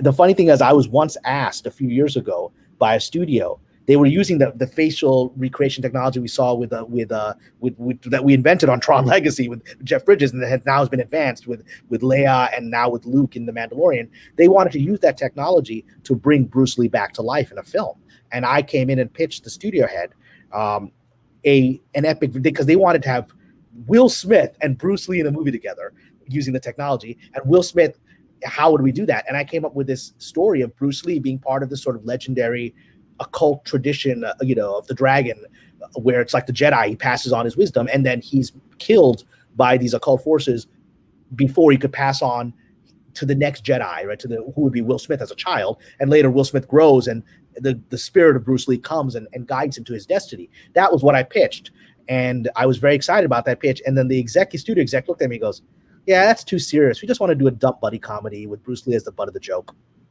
I said, "Yeah, I'm not going to write that." I said, I mean, that's an example of Hollywood racism. I was like, they didn't want, and Bruce Lee said it in his lifetime, that he left Hollywood because they wanted him to, it's like Kato. They just wanted him to be the butt of the joke. Rather, they couldn't handle this powerful Chinese man, this charismatic, handsome leading man with incredible martial arts ability. They couldn't handle it. And they still can't handle it because when faced with bringing him back, and I said to the studio, just a high-level exec, and literally the meeting ended when I said this, because you can see I can't keep my mouth shut. When he said that to me, I said, I got to be honest with you. If you try to make Bruce Lee the butt of a joke in a film, you're going to offend the audience. You're going to become a laughingstock of this town, and the movie's going to fail. And I said it that bluntly to his face. And the meeting was over 30 seconds later. Like, well, thank you very much. We'll validate you on your way out. Because he couldn't believe I said that to him. I said, and that movie never got made because it's an offensively stupid idea. Not only that, Bruce Lee's ghost would have came back and would have karate chopped him back into 1963. You don't do that to Bruce Lee. No, I don't care who you are. Yeah, I mean, Chuck Norris, people make jokes about. No one makes Bruce Lee jokes because he's a revered figure worldwide. He's become an icon almost of a religious nature. Mm-hmm. Exactly, that's so true. But in terms of the technology to bring him back, you mentioned the technology was invented for Tron Legacy, and then it was further used on the Moff Tarkin and on Leia in Rogue One, and most recently on Luke Skywalker in The Mandalorian. However, since then, because this is obviously proprietary Disney technology by way of ILM, so that's proprietary, so I understand that they would want to use it. But since we have seen that deep faking actually looks better, because with deep faking you get the eyes right, whereas with this proprietary technology, which is probably more profitable for someone to use, the end result is that you get like these dead eyes, and with deep faking that could have been avoided. Not only that, movement and stuff too. All of like the deep faking is basically because basically it's a mask of a real person. Yeah, you're basically taking the real person's face and putting it on something, as opposed to the de-aging stuff, which is an animated face of sorts. I just had exactly. So my question is, so Cameron, I just want to hear from you. Why do you think that they went with something that is proprietary to Disney, but still obviously the inferior technology in terms of how to bring young Luke Skywalker back to the big screen? Why wouldn't they use deep faking, given that is even open source? They don't have to pay anyone for it. Because you said it's proprietary. There's internal politics. Disney, having worked there, is the most political studio, and all studios are political, right? You all have somebody trying to stab your back, right? It is the most political studio I've ever worked in. I was warned that by my reps when I got the job. They're like, you got to be careful there, man. And obviously I wasn't careful enough. I got fired, right? So, but there is, and so everyone has got to have their ass kissed in that system, right? And when I wouldn't kiss someone's ass, I was out.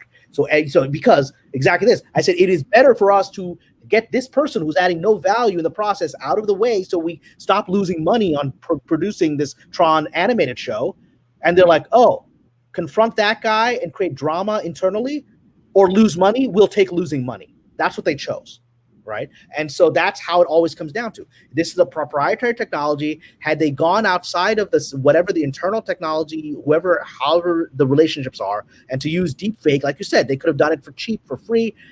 That would have insulted somebody inside the company who's invested in promoting that. And then now you've got an enemy who's going to try to backstab you at the cocktail party. So you can't have that. And Jon Favreau is a very, very smart political player. That's why he's not been fired, whereas I was, because he knows how to manage it and how to fight the battles that are worth fighting. And I just want to end with this one thing about the politics of Disney. The very first day I was on Tron Uprising, the very first day I arrived, I put together my writer's room. We were all getting to know each other. The execs were watching us as we broke the first stories, and everything was great. And I was meeting some of the other people, had a really good time. At the end of the day, one of the executives, a very nice woman, said, hey, I'll come into the office. I want to talk to you about the end of the first day. I was like, okay, cool. So we go in, she closed the door, said, so I've been watching you, and you come across as a very honest, straightforward person with a clean heart. She said, that's not going to help you here. Literally, she said that to my face. She said, that's not going to help you here. People are already saying this guy is trying to play this nice guy card. He's obviously got some kind of scheme, right? He's trying to be this nice guy. And literally, I was like, That's actually who I am. I'm trying to do the job. She's like, look, you got to be careful. Already people are saying, what's this guy's angle? He's pretending to be straightforward. So what's his real game? That was the first day at Disney. Well, there you go. Yeah, that's quite an employer. Yeah. And we have a super chat from Nicholas Morton. Well, you take that one, Tom. Sure, I was just going to say that, yeah. I enjoyed watching Tron Uprising. It was a good animated series. Shame it was canceled. Even though there was no official news from Disney, it ended on an unresolved cliffhanger. Yeah, because their plan wasn't to cancel it. Their plan was to have this be the basis of an ongoing show that's going to make them a lot of money. It was originally on Disney XD, right? Now it's on their streaming thing.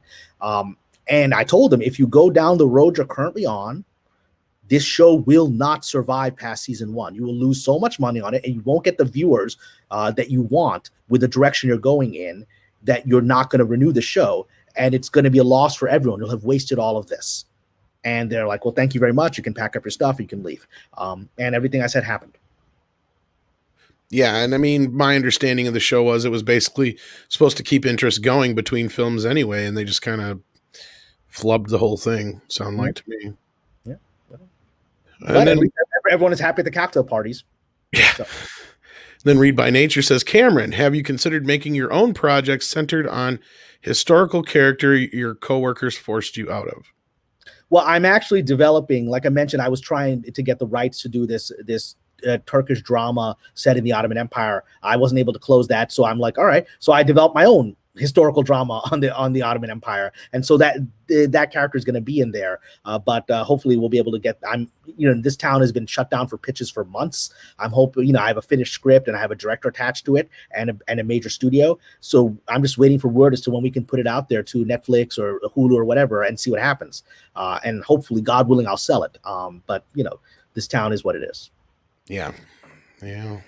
That's the thing. As I say always, it takes a million things for a movie to happen or a show to happen, and only one thing for it to go wrong, and everything to come crashing down. So good luck with that, and hopefully you find the funding, because that will definitely get things rolling. Stephen Otten says, joining late, sounds like I missed a hell of a show. Agree Excalibur is one of the definitive King Arthur films. Was the definitive film, sorry. The Clive Owen movie was also well done. Well, there you go. I haven't seen the Clive Owen one. It's been many, many years since I've seen Excalibur, but Rob stole my joke when I was going to say, you're all wrong. It's Monty Python and the Holy Grail, but he had mentioned it already. So. Just a flesh wound. Yeah. Just a flesh wound. I have to tell Cameron, though, about back on Bruce Lee for a second. When I went to Italy, I took a tour of the Colosseum. What was the first thing I asked when the tour guy brought us inside? Okay, now can you point out the spot where Bruce Lee fought Chuck Norris in Way of the Dragon? You don't care about the ancient gladiators. You care about the modern gladiator. Yeah, I said. He goes, "Oh, I'm sorry, I don't know where that is." I'm like, "Come on, there's no placard or anything, I expected to see a big, throughout history, a big placard of Bruce Lee and Chuck Norris with but no, it's okay. All right, looks you guys got your priorities, Well, and somebody mentioned in the chat, and Quentin Tarantino did bring Bruce Lee back in a fashion that I found personally disrespectful. Great filmmaker. I enjoyed his movie about sort of the Manson murders, and I thought the whole portrayal of Sharon Tate was quite well done. But it's that whole thing where he had. Bruce Lee was basically portrayed as this sort of jackass who's bragging to the cast about his abilities, and then Brad Pitt comes and teaches him a lesson by kicking his ass. I was like, this was exactly the mindset that I was dealing with there. It's like all these white people that are just uncomfortable with Bruce Lee and have to put him in his place. To a point, I agree with you, but I also know that story is loosely based on supposedly an actual event. Yeah, but it's a point to focus on. And they do show him in other lights throughout the film, though. Because they show him doing the stuff with, like you said, like Shannon. Yeah. I do agree with it was a little. I did enjoy the scene though, because like I said, I've heard that story numerous times told in different ways. So I envision it was probably something similar to that. Because it's a choice. There's a lot of stories from Bruce Lee's adventures. He could have been a mentor to Brad Pitt instead of this sort of dumb adversary who gets kicked into a car. There's a lot of choices there, and that's a choice. Yeah, I understand what you're saying. it is to a point. But I think it was also a way of speaking to Brad Pitt's character just being an asshole in general too. Because I mean, he gets fired over it. That's kind of the whole point of the story. Right? But he also might have killed his wife, which they never, Yeah, they kind of dance around that too. Yeah. More super chats. Yes. Diego Flores says, another question to Cameron. How do you feel about the religious and philosophical element from Islam of Dune? And do you think Villeneuve, see, you should have read this one, Andre, will respect it or somewhat minimize it because liberal racism? I mean, it's a great question. For those who don't know, much of Dune is based on Islamic eschatology. The whole Mahdi thing that's an Islamic sort of messianic figure, an Islamic legend who comes at the end of time and unites mankind, whatever. And there's a lot of Arabic in it. He was a very well-read guy, Frank Herbert, and he had traveled the Muslim world a lot. He knew a lot, and he put a lot of that in there. So as somewhat of that culture, as I read it, I recognized entire Sufi mystical tenets that were being like the lisan al-ghaib, which is the sort of the language, the mystical language they use is the actual language in Sufism, which literally means the language of the unseen. So he's using Islamic mystical stuff throughout it, and I thought he did a great job. Now, we're already seeing in the early clips that we've seen of the new Dune movie, where it's saying a crusade is coming. And as anyone who's read the books knows, the word jihad is used, not crusade, right? Because it is based on these Arabic origins. And so that already to me was a warning sign and I don't know that it's Denis Villeneuve. I don't know that it was his choice. It may very well be the studio saying the word jihad has negative connotations in the West. For Muslims, it's a positive word, right? In the same way, crusade is a positive word for Christians. Crusade for Christ, crusade to fight hunger. For Muslims, it's not a positive word. We're on the other end of that, right? And so it's cultural. And so they may have thought, the hero leading a jihad. I don't know about that, man. I don't know about that, right? And so I have a feeling the Islamic stuff is going to be toned down. It's just because I don't think the studio wants to promote it. I don't know what Denis is, but I don't think the studio wants to do that, which I think cheapens the uniqueness of the story. Yeah, and Andre's having some net issues at the moment. I'm sure he'd have a few things to say about it as well. Oh, have we lost Andre? Okay. He's here, but he's having a connection issue. I think he's going to reset his router. I'm not 100% sure if he can even. Yeah, I think we're over it now. I think I've been able to fix the issue. Still, not too bad. Yeah, it's a little thing, but we can hear you. Yeah. And then Kyle Dawson says, will Get Ed 2005 JetX ever get back DVD release? I don't know anything about the JetX series. Do you, Rob or Cameron, at all? I regret I don't. So I know you paid for it. I wish I had some commentary to give you a value. I apologize. Not familiar with it. Yeah, I'm not either. JetX, was that on Disney? I don't know. I mean, I could Google it, but I don't know. I wouldn't be able to give any real commentary. So. Yeah, if it was on Disney, not likely. Right now, I'd be my guess would be seek out whoever owns it, and whoever owns it, it'll probably end up on whatever proprietary service they have. Like if it's a Nickelodeon series or something like that, it'll probably be on Paramount Plus. If it was on Disney, then it'd probably be on Disney eventually, because Disney's pretty much stopped doing Blu-rays and DVDs of anything that isn't like a big release. So, and I'm seeing a lot of studios follow suit there, which I mean, we just got the announcement for Wonder Woman on Blu-ray, but we knew that was going to happen. But yeah, going forward, I don't see a lot of older shows and stuff getting a lot of releases unless it's very specific titles and boutique things. But then again, I mean, I know things like anime and whatnot are very popular, so you never know. Again, it all boils down to who owns it, or if there's a boutique company that might want to release it like Shout or something like that. Well, speaking of releases of old shows, I'm so glad that I have early DVDs of the Dukes of Hazzard, which for a while you couldn't get because, they've got a Confederate flag and the General Lee and it's racist and it's blah, blah, blah, blah. And I was like, man, this is a great show. It's Daisy Duke. No, this is not a whatever. I'm glad I have those. I don't think they're available anymore, which sucks. Yeah, they pulled all this crap right in the middle of right after they did an HD remaster of them, actually. So there is an HD remaster of them out there, but I think they pulled them down from all the streaming services if they haven't brought them back up yet. Well, that's why I went last year when all the gonna start again with Gone with the Wind. You know, it's one of my favorite films, and yes, you can critique it on many levels, including on race issues, but it's one of my favorite films. And I went and got the latest, you know, the whatever, you know, anniversary release that was, because I'm just gonna have hard copies of this, because I don't know how much longer these things are gonna be available to us online. Or before they start getting censored and stuff. Yeah. And A-Weather A says, Cameron, please do EFAP episode. That'd be brilliant. I'm sure he'd love to. It's all down to the invite, I'm sure. But yeah. I'm sure you're familiar with and I'm always teasing my friend Abu Nas, but you know, why am I never on the Dark Council? Because I was like, oh, these white dudes from Australia are on the Dark Council. Why is this brown dude never on the Dark Council, right? And I've never been on the Dark Council. I mean, I know all those guys, but God bless them. There you go, Abu, make it happen. Jesse Miller coming in again. Thank you so much, Jesse. Says, I like Cameron. Maybe I'll toss some stuff past you one day. I'm making a channel intro and want to make it into a pilot one day. My profile pic is the character model. Yeah, he's like working on a bunch of stuff in the background. Yeah, I know Jesse pretty good. Known him for one of the things is I've had people, I'm always happy to talk to people, give advice. I've had people, you know, regularly, and this happens to all screenwriters, can you read my script, right? And most screenwriters are like, they're overwhelmed with people who can you read my script. 99% of scripts are terrible. 99% of scripts written by professional screenwriters are terrible. I know, because I read them to hire people. I'm like, how the hell did this person have a 15-year career, whatever? So the way I keep my sanity, and also to weed out the people that are not serious, which is most people, is I just have a screenwriting consulting service. So if someone has a finished screenplay, I have a specific fee to give actual very detailed page-by-page feedback.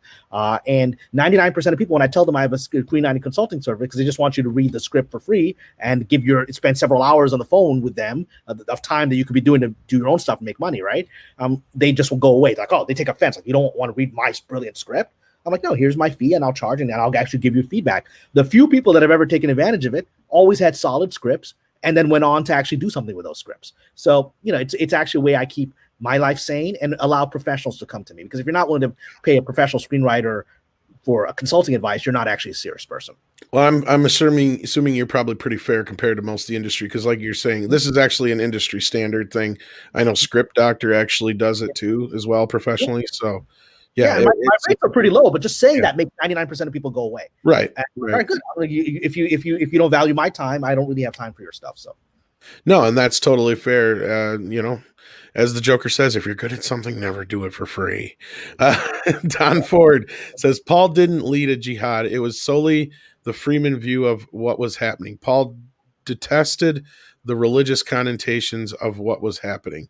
Well, I know Paul's a very interesting character, and I myself haven't been able to read all the books, but I just know from what Andre has told me and stuff. Are you back here, Andre? Are you doing all right? Are you there? Yeah, I'm here the whole time. I'm just like, yeah, I'm here. Can you hear me? I would say, yeah, perfect. Yeah, that's just like now actually sounds better. So yeah, if you want to comment on this at all, yeah, go ahead. Yeah, and then we'll let Cameron chime in. Well. Yeah, no, because that's like the thing that Paul, he knows perfectly well that that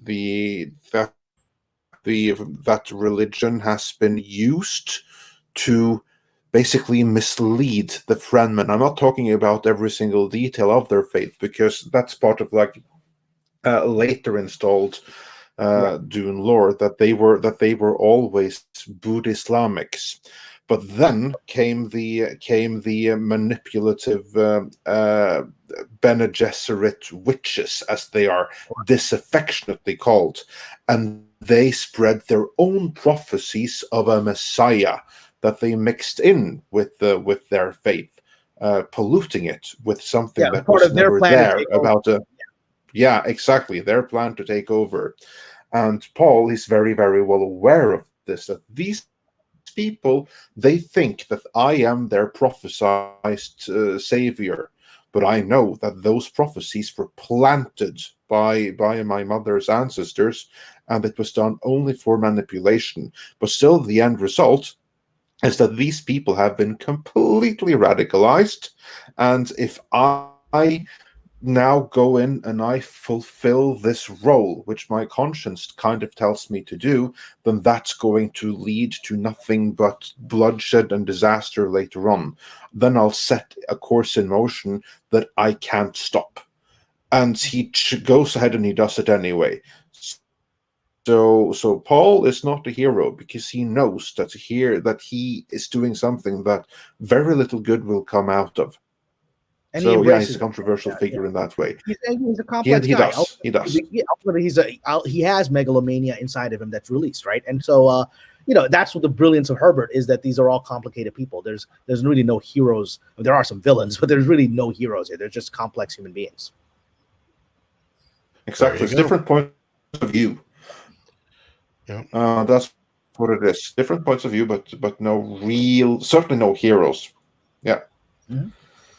And Samurai Vader says, "Do you know of Motor City that was also on?"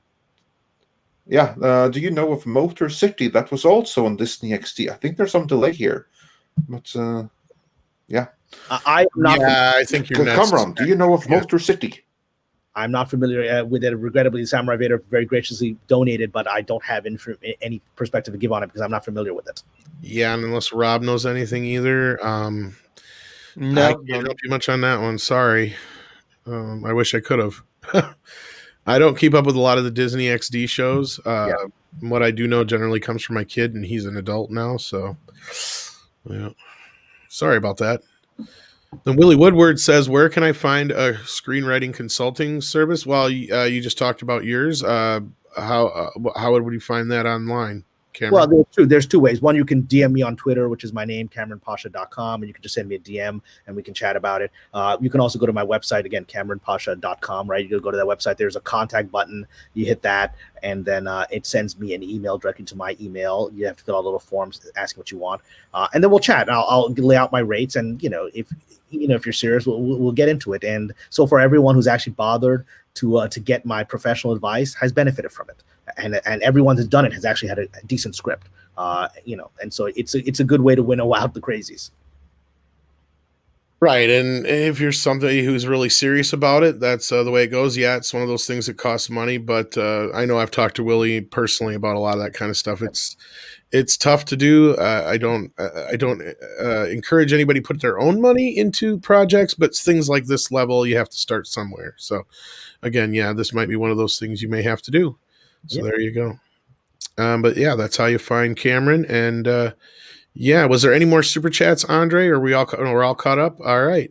One other thing we did want to talk about super quick. I guess we don't have much time to talk about it. But there's the whole everything's being delayed. And a lot of people are coming up with a lot of different reasons as to why this is.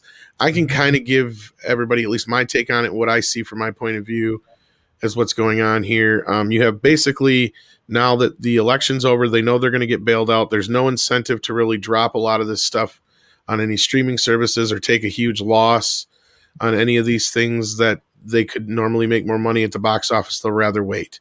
That's why Bond didn't get a deal, so they're going to wait. A lot of people have been talking about some of the Sony projects. Now, the Spider-Man stuff, I can understand. That would make more sense for them to try to get that stuff out as soon as possible. But things like Ghostbusters, there's zero incentive for them to get it out right away. In fact, there's more of an incentive for them to wait, because then it distances themselves even more from the 2016 film. So, that's not something that people are waiting on. It's not like a sequel to a franchise that just had a movie. Now, movies like the Halloween film and stuff like that, the interest in those might start to wane. But as far as these quote unquote evergreen type movies like Ghostbusters, I don't think that the studios are real worried about. Same thing with Dune. That's something they can kind of still stagger out because it's not a sequel to something that everybody's already waiting for. Now, Cameron, I'm really curious to get your take on this as well, as far as the delays real quick before we round out. Sure. Well, I think your perspective is right. I think ultimately those that the audience is invested in, they need to put out. I don't think the holding bond much longer is going to be good. But those that people don't know what to think of, like Dune and Ghostbusters, which we're hoping is going to be good based on what we've seen, looks like it's going to be good. We'll wait for those, right? But I want to talk just briefly on that with the bigger issue, which is Hollywood is in serious trouble because theaters are dying because of the events of the last year. Theaters are dying. The theater industry is being destroyed.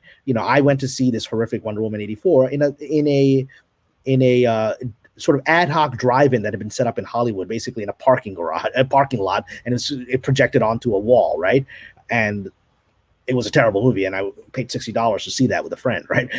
And I love theaters. I think the theatrical experience is actually spiritual and mystical. It's like going back to when we're sitting around a campfire, hearing stories from the shaman, right? I think it's very primordial. And I think that the death of theaters is a loss for humanity. I think we're unfortunately heading towards that direction because of the way Hollywood has managed things and the way Hollywood has now managed things in the post-political situation. We are in serious crisis in Hollywood. If the movies they already have in the can, like Bond, they need to make a lot of money to make some kind of profit. And if it's just coming out on streaming or DVD, to the extent people are looking at DVDs anymore, it's not going to cover it. And unfortunately, the current efforts bungled it pretty badly because, Warner Brothers, HBO Max put out Wonder Woman 84 simultaneously on HBO Max and whatever limited theaters we've got right now. And it's a terrible movie. And that's not going to help HBO Max and make people want to go subscribe to HBO Max. Now I just heard, and maybe you can confirm if it's true or not, I've heard that HBO Max is planning to put out the Snyder Cut, of Justice League as 1 4-hour movie. Yeah, something happened. This is true. It's going to walk 4 hours. Yeah, here's the thing, and you're right, Cameron. Like, the thing is, the HBO Max business is a completely different animal, and that's something I got to keep reminding people is they don't care. Like, it's not about making money now. They're all about getting people on HBO Max because it's a dying service. They don't have anybody on there, and they need 200 plus million subscribers to be profitable. We've basically got numbers now to know what their goals are. And so the HBO thing has nothing to do with the pandemic. And I keep telling people that it wouldn't matter. They would still probably make a lot of these moves, even if things were normal right now. Not all of them now, but like things like King Kong Godzilla, that would definitely go to theaters.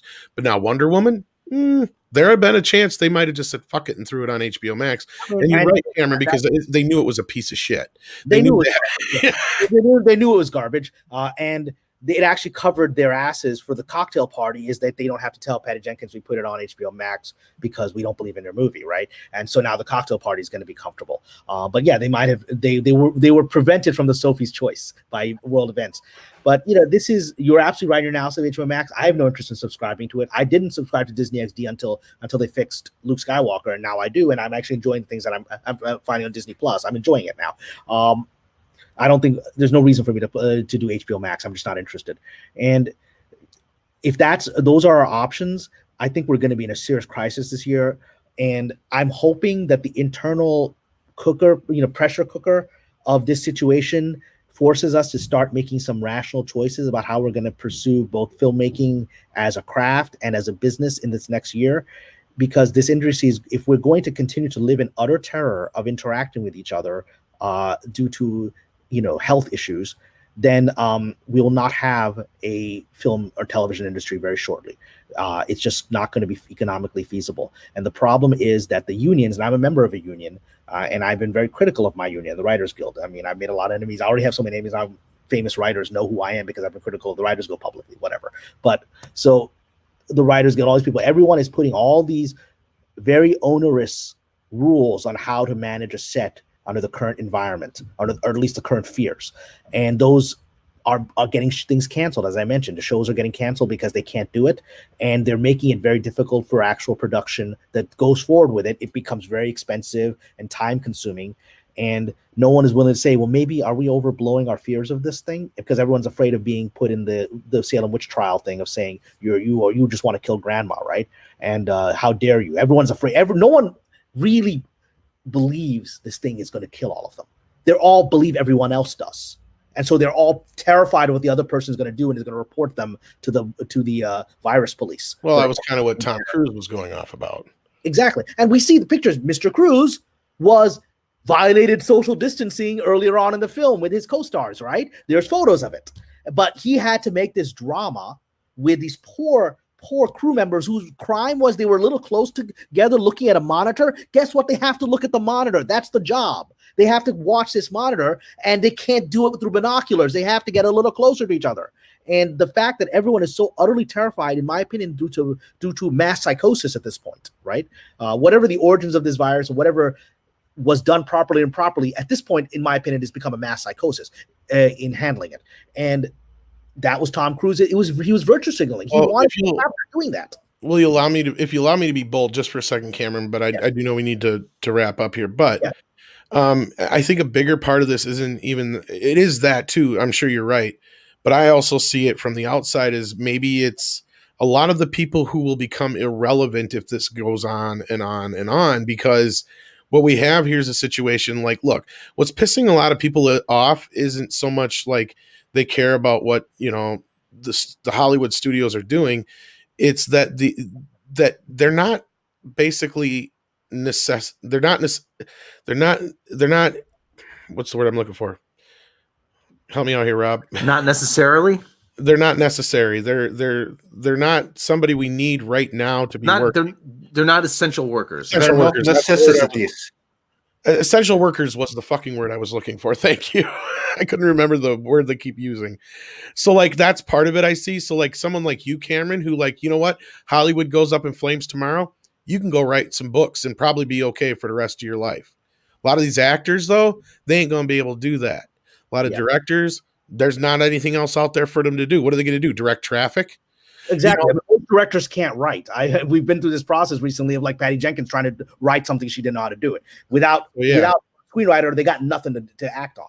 So yeah, I feel like a lot of these non-essential people are trying to act essential in some way, and doing all the song and dancing is really trying to make up for all this other crap, when it's like, no, really, honestly, right now, your shit is the least important thing on the list of things we should be worrying about. Like movies, we've got 100 years worth of movies. Okay. We'll be fine for a few months. We'll be fine for a few years.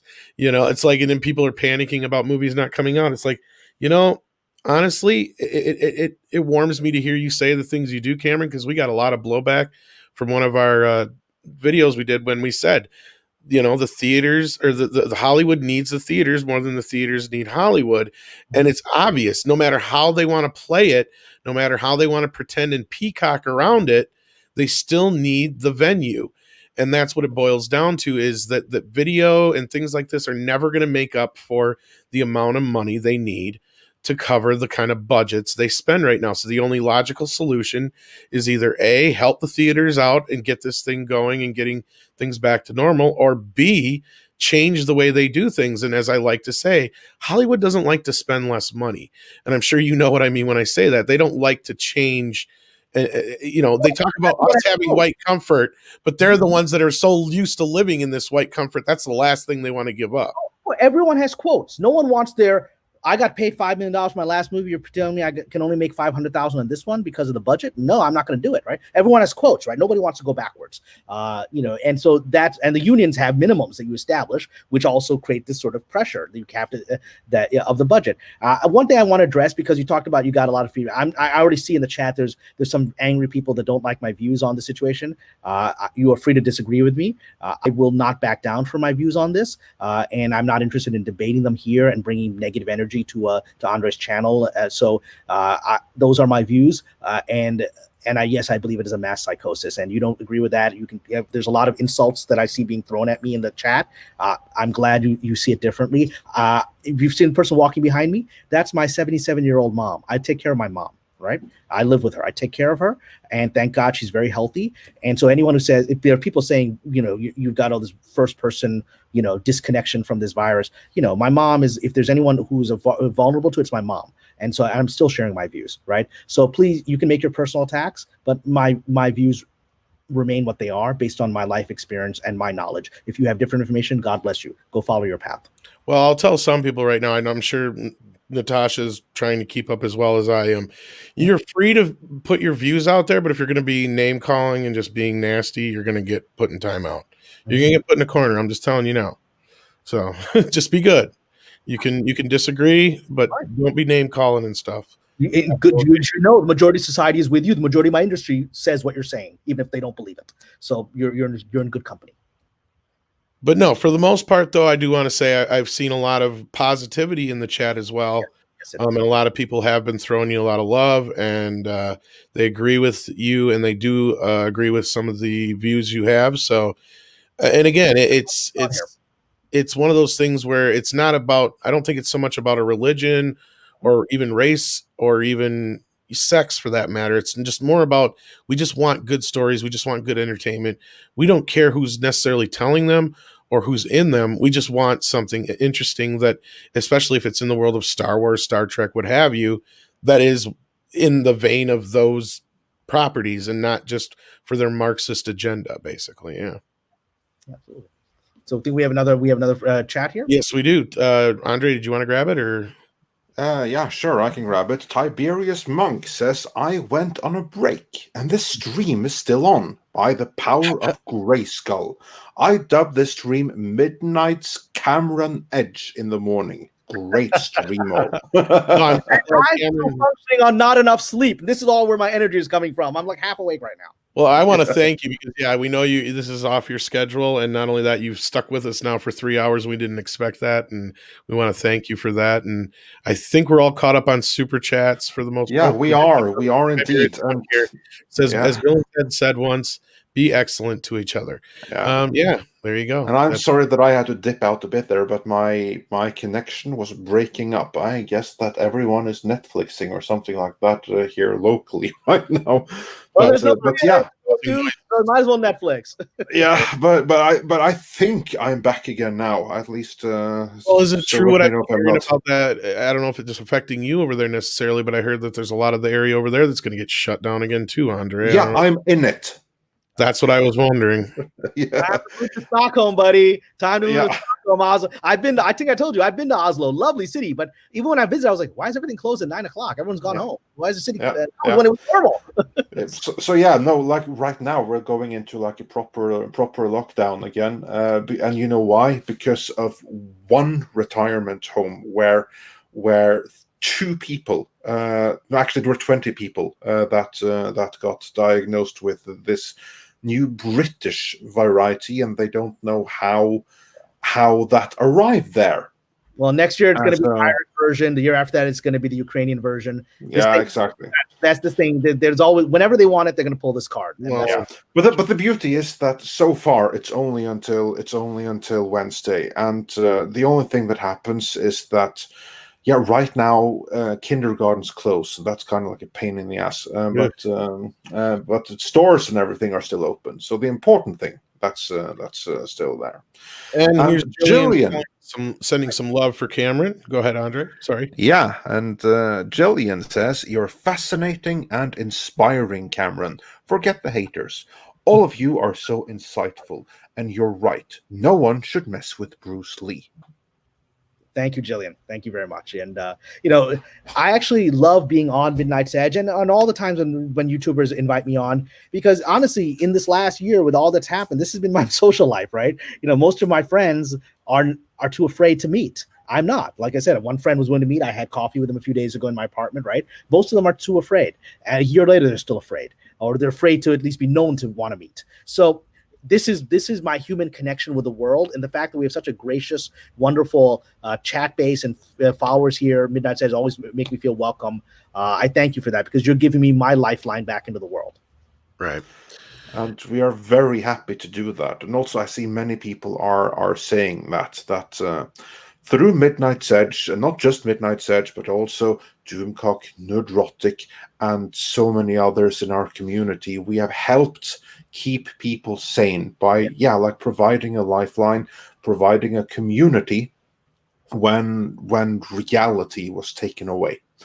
And I'm very, very happy that we are able to do that. And we are only able to do that because not only do we have people like Kamran that's coming to join us, which we really appreciate, but also for everyone else, the people out there who are watching, to come and join us as we do these little live shows and our videos. All of this that we do to try to create like something interesting and some joy and maybe some frustration. Of course, that's not the intention, but you see what's happening. Some frustration is inevitable, but at least it's important to be informed. So yeah, that's what we try to do. With that, Kamran, it's been an absolute delight to have you join us. You're always welcome. We love having you here. We love your insights. Thank you very much. Just keep bringing more of the hot girls. Lorena is beautiful. She gave me energy to wake up, and then I had to go back to sleep when she left. So keep bringing the beautiful ladies, you know. And especially, I would love to see some beautiful Norwegian ladies. They're quite lovely, you know. So we should have some Norwegian ladies on here. I'm sure Rob would argue with that. Yeah, I'll see what we can do. I went to Norway in 202009. And also everyone in, and everyone in the chat. Thank you so much for joining us today. And also remember, we are here every single Monday, Wednesday, and Friday at 9 a.m. LA time. That's 6 p.m. Central European time, and 5 p.m. in the UK, and everywhere else. Yeah, you do the math. Trust that you know. So yeah, but anyway, be sure to make it part of your calendar every Monday, Wednesday, and Friday, and don't trust you to send the invites, because that doesn't always happen. So thank you everybody for joining us, and we will see you on